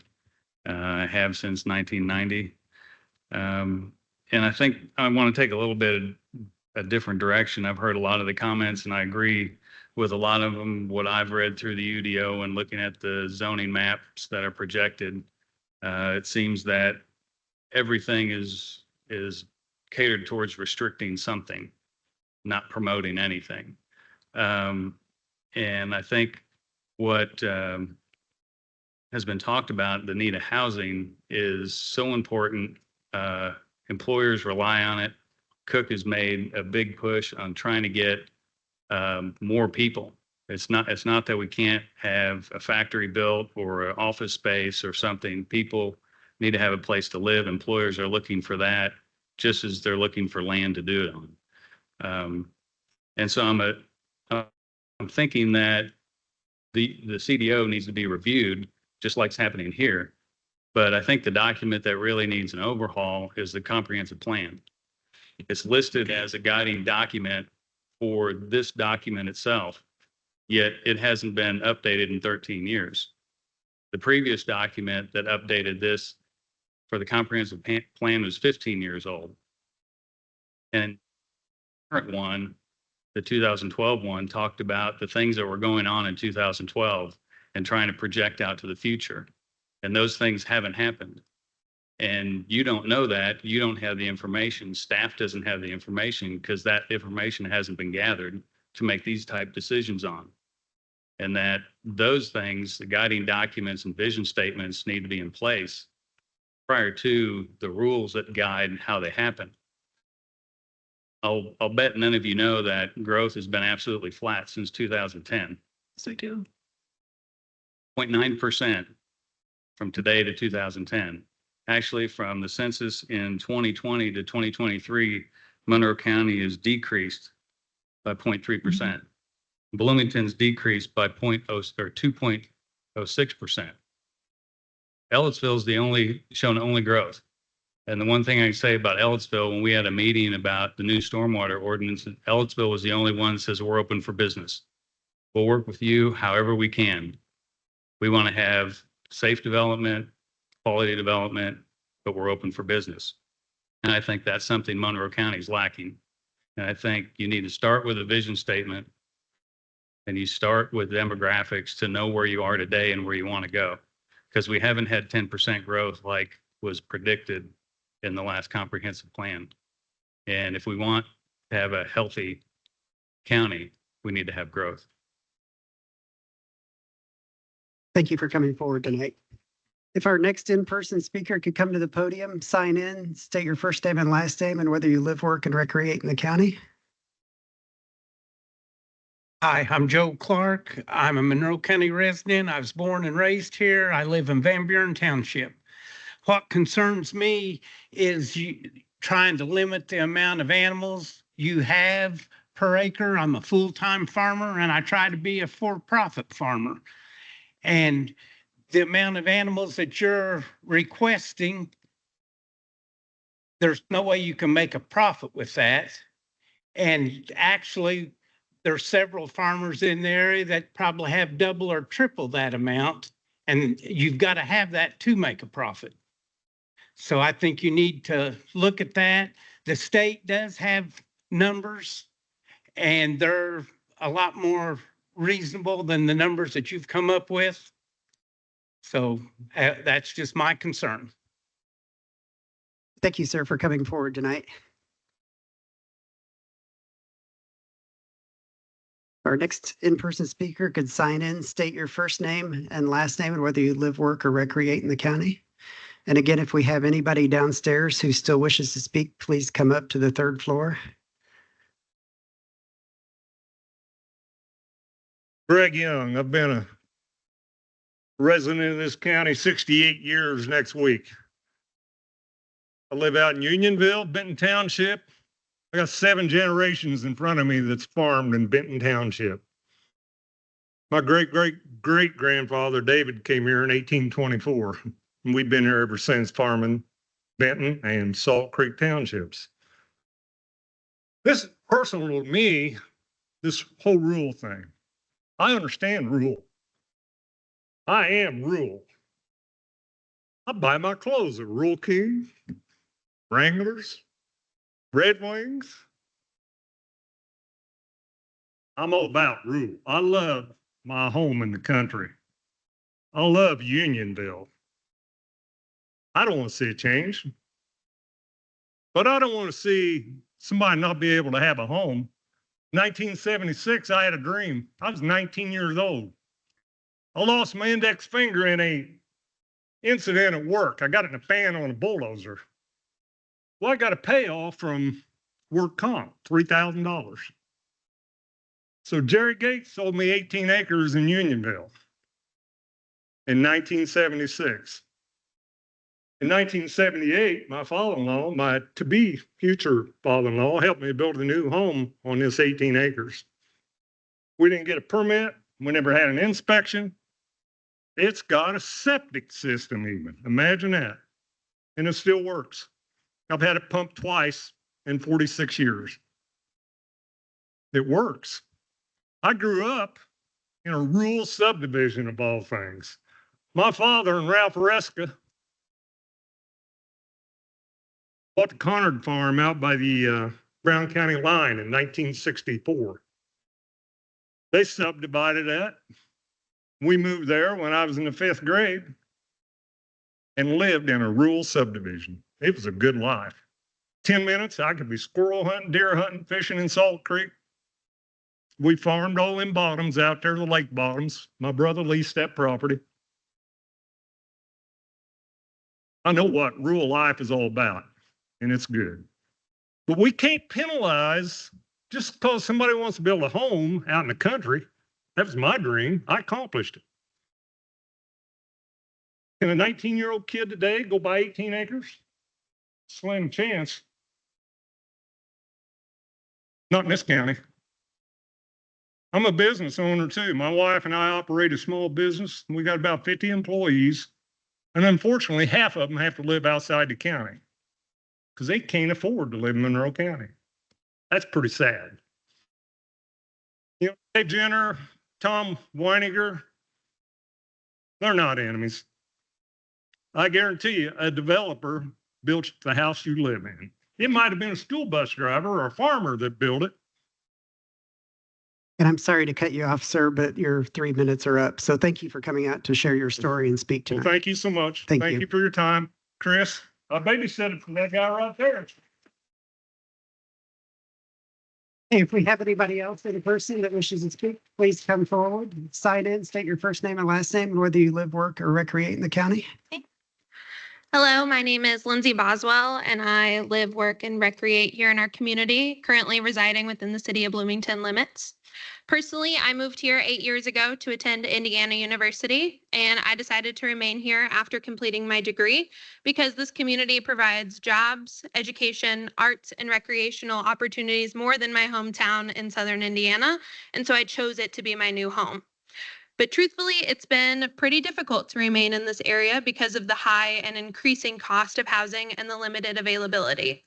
If it's a goal for our community to grow, attract, and retain young, educated, and diverse talent, thus maintaining the vibrancy of our community and ensuring its future sustainability, I would ask that you also consider how you can increase access to affordable housing rather than decreasing access with implications such as proposed increased lot sizes in the CDO. I'm also the development director with Habitat for Humanity of Monroe County. As you've heard from several of my colleagues and Habitat board members, homeowners, and supporters tonight, we're well aware of the need for additional attainable housing in our community and know the long-term positive impact that homeownership brings. We're contacted multiple times a week by community members looking for a safe, affordable place to call home, but our capacity to build as a nonprofit developer is somewhat limited by our philanthropic support, making it possible for us to build 8 to 10 homes per year, making a difference for those homeowners. But many other developers in our community have greater capacity, but we're all limited by the availability and affordability of land and the lack of sewer access to build within the county. The draft of the CDO that we're all speaking to tonight would only exacerbate these issues. And while we understand the importance of protecting our natural environment and current county landowners, the CDO as written would limit growth or change in our community. And without growth, we are dying or stagnating, as many of us have shared tonight with statistics. If we want to sustain the tax base, keep our special community alive, ensure a future workforce, we must also prioritize strategic growth and rather than decrease access to housing. I also want to thank everyone who attended this meeting online and in person, voicing your perspectives. And I plead all of you to please listen to the comments that have been made tonight and make necessary updates to the draft CDO. Thank you. Thank you for coming out tonight and for your comments. If we have anybody else online who wishes to speak, please raise your virtual hand. If we have anybody else in the room who wishes to speak, please come forward to the podium.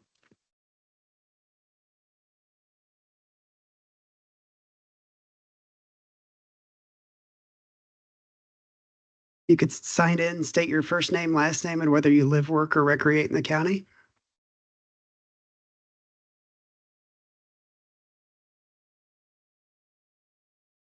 My name is Anne Marie Thompson, and I live in Monroe County outside of the city limits. I came here to listen. I didn't come here to speak. And I appreciate having heard all the diverse voices here. So compelled, however, to speak on behalf of the land itself. I'm surprised we've heard very little about the value of unused land, both the economic value for a community in the form of parks, forests, growth, wildlife. There's increasing evidence that societies and communities that have lots of green space also attract a lot of people to their communities. Is it true, in fact, that higher density decreases cost of housing? Is it true that higher density is the only answer to affordable housing? Is there research that supports that?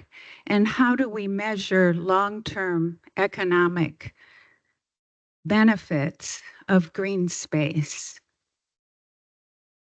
I would appreciate it if the CDO, and I readily admit that I have not read the 500-page document, but I would appreciate having a better understanding of how the Planning Commission balances conservation and its economic value long-term.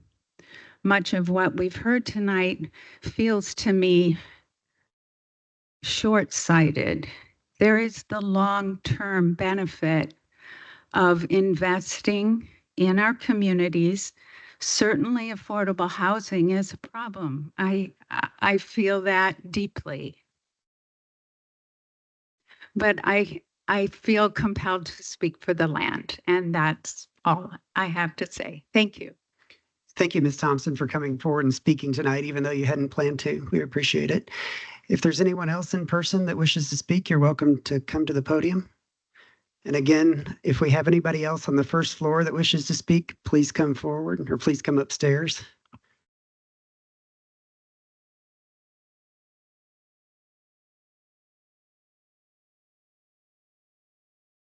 Good evening. Bernie Garretaz, Monroe County resident, and I try to have some recreation time in Monroe County. It's a great place to do that. Kind of wanted to hit a couple points this evening on the buzzword for phrase for affordable housing, right? I've talked about this over the years, and I think that the key to affordable housing is we have to understand that at the ordinance level and at the Plan Commission level, there's a lot of control and power over making that happen. The Plan Commission has a tremendous amount of power. You've got Habitat for Humanity has shown up and told you that the supply is low. Well, supply is low has a lot to do with the amount of the amount it costs to buy land or to buy a piece of property or buy an improved piece of property.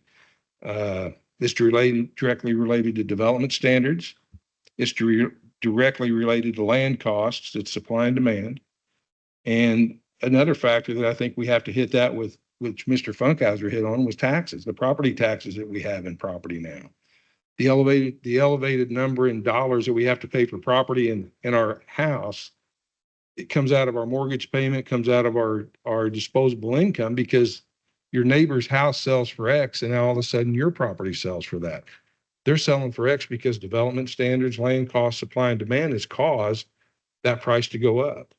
One of the factors that go into the supply and demand is the fact that we have so many environmental and restrictions within this county. And they're restrictions that may be necessary under a different name. They might be able to be, there are other ways to work with a piece of land without automatically saying something can't be done there. Our sinkhole conservancies, we've done studies on those for years.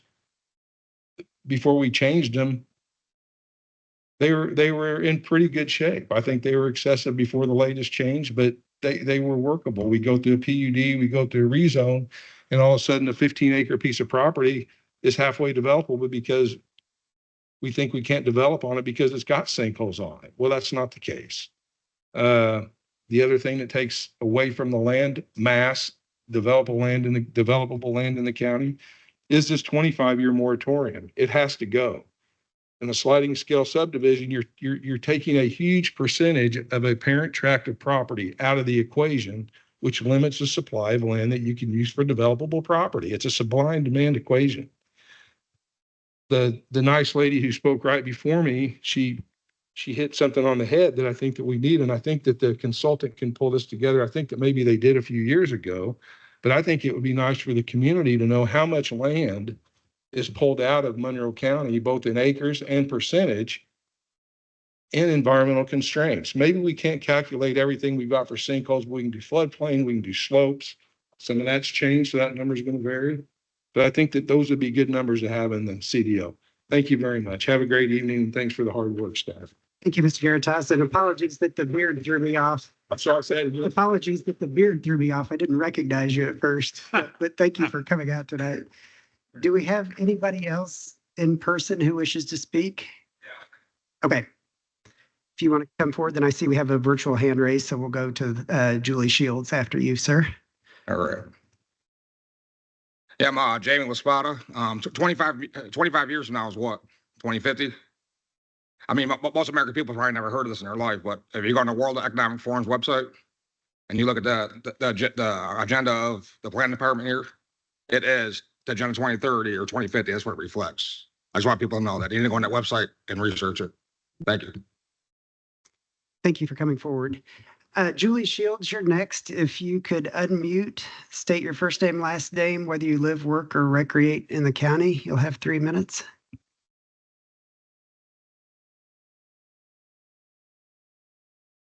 Julie Shields, if you're able to hear us and you can unmute.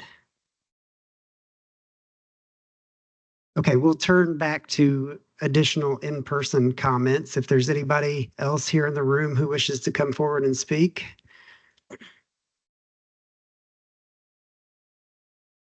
Not seeing. Okay, I'm anything. unmuted. Okay, thank you, Ms. Shields. Sorry. Please go right ahead.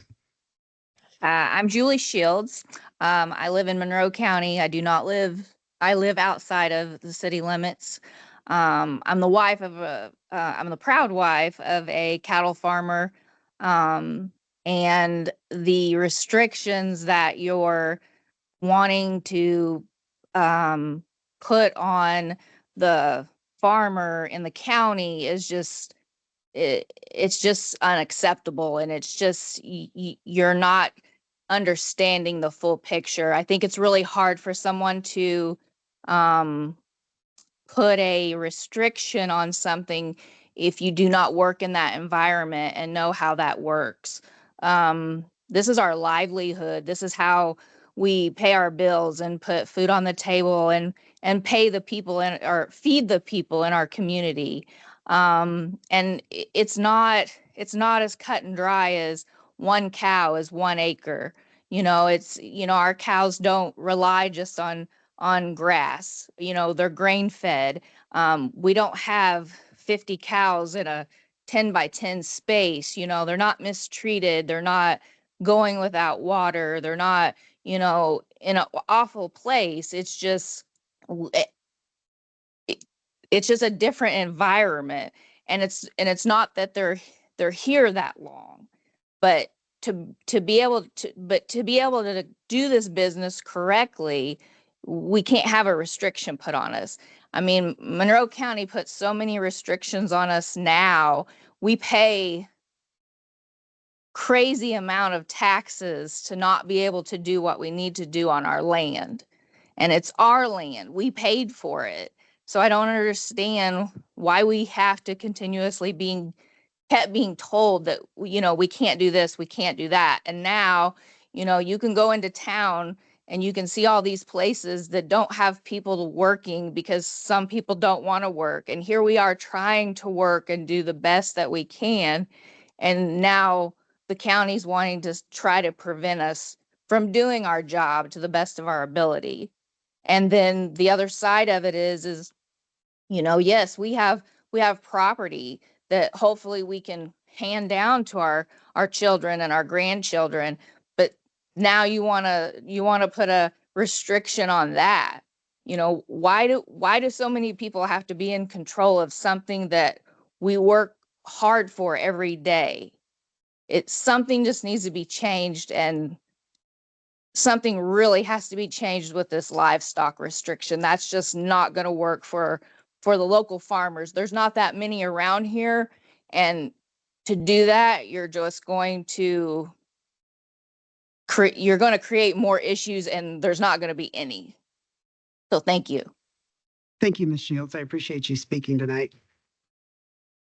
If we have anybody else online who wishes to speak, please raise your virtual hand. Or if we have anybody else here in the room who wishes to speak, please come to the podium. Not seeing anyone online and not seeing anyone else here in person who wishes to speak, I want to thank everyone for coming out and speaking tonight. It's been great hearing everyone's feedback. So this has given the Plan Commission and planning staff a lot to think about and to talk about. So I want to turn now to our planning director, Jackie Nestor-Jelen, before we come back to the Plan Commission to make a determination about whether we will close public comment at this point or continue to another meeting to hear additional public comment. I do want to remind the Plan Commission members that if we continue to another meeting, that would be a continuation of this meeting, and our rules of procedure prohibit anybody from speaking twice at the same public meeting. So that means if we continue, then we would not hear from anybody who has already spoken tonight. It would require people who have not yet spoken to speak. So Ms. Nestor-Jelen, if there's anything you would like to add. Sure. I would just lay out to the Plan Commission 3 options that I see moving forward, and Mr. Roddy can correct me if I'm wrong, but one option could be to continue this hearing to October 1st. It would be at 5:30 p.m. in the Nat U Hill room, and it would be to, as Jeff stated, hear anyone else that would wish to speak on this topic. A second option is to adjourn tonight's meeting and not have a future meeting on this topic.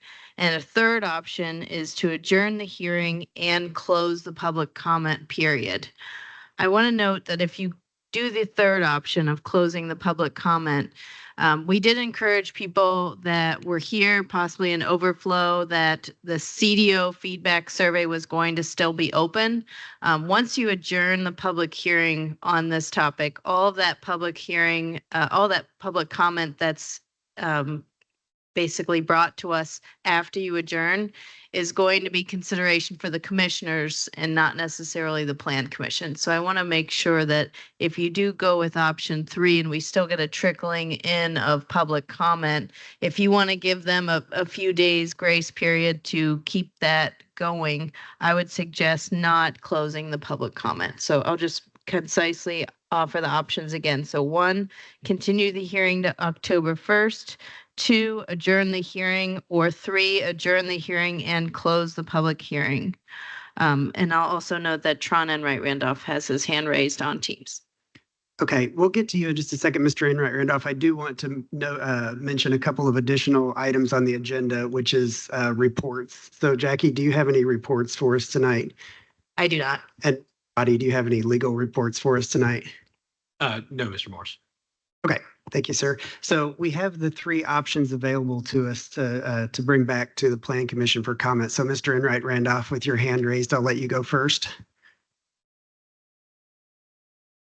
Yes. Well, it's pretty obvious. I don't want to stifle any actual communication or discussion or dialogue, but I'm ready to make a motion. So I'm going to motion that we continue this public comment and hearing to the October 1st meeting date at 5:30 in the Nate Hill room.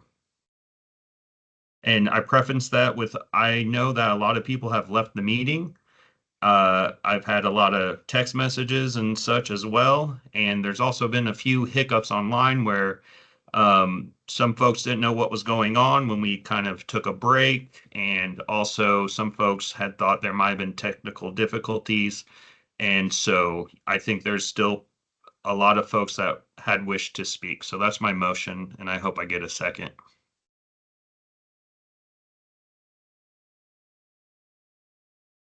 Do we have a second, or do we want to continue conversation? I would make a second to keep the motion on the floor, but not call for the question so we can discuss the motion if that's fine. Because otherwise the motion would die for lack of a second. That's So I fine. second the motion and ask for continued discussion. Absolutely. And to that end, I want actually to express two things, one related to the motion and the other a public announcement of equal importance, I think. But it occurs to me that a lot of people were cut off at 3 minutes. And given the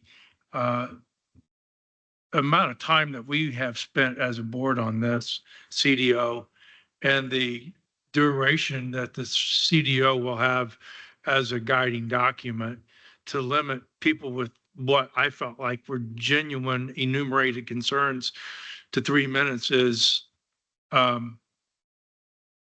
maybe unfair would be the word. Inconsiderate might also be a word. But I did not hear an option for any way to reopen the floor to people who spoke already tonight. I think that should be addressed, but I didn't hear any options for that. That's the reason I seconded this motion. And the other thing that I wanted to mention as a public notice is that I am a county commissioner's appointee. I am a partisan appointee to the Monroe County Plan Commission. That means that my appointment has to be to someone who is not affiliated with the Democrat Party. My appointment ends in December. I do not intend to and would not accept reappointment to this board, which means that the seat that I occupy on the Plan Commission will be vacant at the end of the calendar year 2024. The county commissioners sitting behind me are the ones who are responsible for filling this seat. If you are not affiliated with the Democrat Party and would like to be appointed to this seat, I encourage you to contact them without delay. Thank you, Mr. Pittsford. I think one comment that I want to make sure the public is aware of too, that unless we go with the third option that Jackie mentioned tonight, which is adjourning and closing public comment, then those who were cut off at the 3-minute mark can still submit feedback on the Monroe CDO website. So if you go to monroecdo.com, there's a form that you can fill out, or you're welcome to call the planning office or email the planning office. So I think there is still opportunity unless we vote in favor of the third option tonight for public comment. So I just want to make sure that everybody knows that. So I think we've got a motion in a second, but we've also heard from 2 Plan Commission members. So I do want to make sure that we hear from other Plan Commissioners who wish to speak. So Ms. Owens, I see your hand raised, so we can go with you first. Thank you very much. And I was just going to point out what you already said, Jeff, that people are welcome, as long as we vote to continue this, people are welcome to submit their comments online. And I noticed a lot of people had written comments, and so that shouldn't be too big of a burden for them. Thank you. Thank you, Ms. Owens. Ms. Clements? I just, unfortunately, we've been through the comments of an entire evening of the public hearing. And if we had wanted to have increased the speaker time to more than 3 minutes, it should have been done at the beginning of the meeting or sometime beforehand when we talked about the rules as a plan commission to increase the allotted amount of time for people to speak. Now, as you all well know, I am in favor of hearing from the public in general, but I do think that an issue of fairness has been raised in terms of the people who may have left early because of the crowd size, or I just would like for us to deliberate over fairness. If I might, I'm not stepping. No. Okay. All right. I just want to make sure you were done. I agree with Ms. Clements that issue should have been raised, but I just want to be clear to folks too, that if you spoke, you can also submit written comments, right? Having spoken does not prevent you from presenting written comments on this. I am going to support a meeting on October 1st. I would ask that only new commenters are invited to actually submit comments at that meeting, but everyone, of course, is always welcome to attend. And if folks hear about this after the fact, they can join if we have it, that next meeting via Teams. And as you saw today, have your opportunity to speak. So I really do want to thank everyone for being here, because this is what democracy looks like. We can't make everyone happy, but we certainly do want to know what you think so we can do our best. So thank you. Thank you, Commissioner Thomas. Mr. Ferris, do you have any comments that you'd like to make? I'm not going to repeat what others have said, and I support the motion. Okay. Thank you, Mr. Ferris. I agree. I think we've heard a lot of good feedback tonight. We've heard some things that I want to bring up in future Plan Commission meetings, and I appreciate the civility of everybody in your comments. Even though there are obviously some people that disagree, I appreciate the way everybody spoke in a respectful manner tonight. So we have a motion and a second on the table, Jackie. So if you would call the roll. Sure. The motion and the second is to continue this hearing to October 1st so that it would be, again, 5:30 p.m. in the Nat U Hill Room. A vote yes is to continue to October 1st. Jeff Morris? Yes. Dee Owens? Yes. Jerry Pittsford? Yes. Julie Thomas? Yes. Mark? Yes. Tron and Wright Randolph? Yes, and I just wanted to express my appreciation for everyone that came and spoke today. Scott Ferris? Yes. Okay, the motion passes 7-0. I'll also note just before the October 1st meeting, some of the comments that were made tonight, obviously we won't be able to fully address in a week's time, but some of the comments regarding accessory livestock, we do want to meet with you all and make sure that we're clear on your understanding and our understanding, and we'll provide a brief presentation on that before the meeting on October 1st. Thanks. Thank you. Thank you, Jackie, and thank you all for spending your evening with us. We appreciate your feedback, and keep looking at monroecdo.com for updates. So thank you all.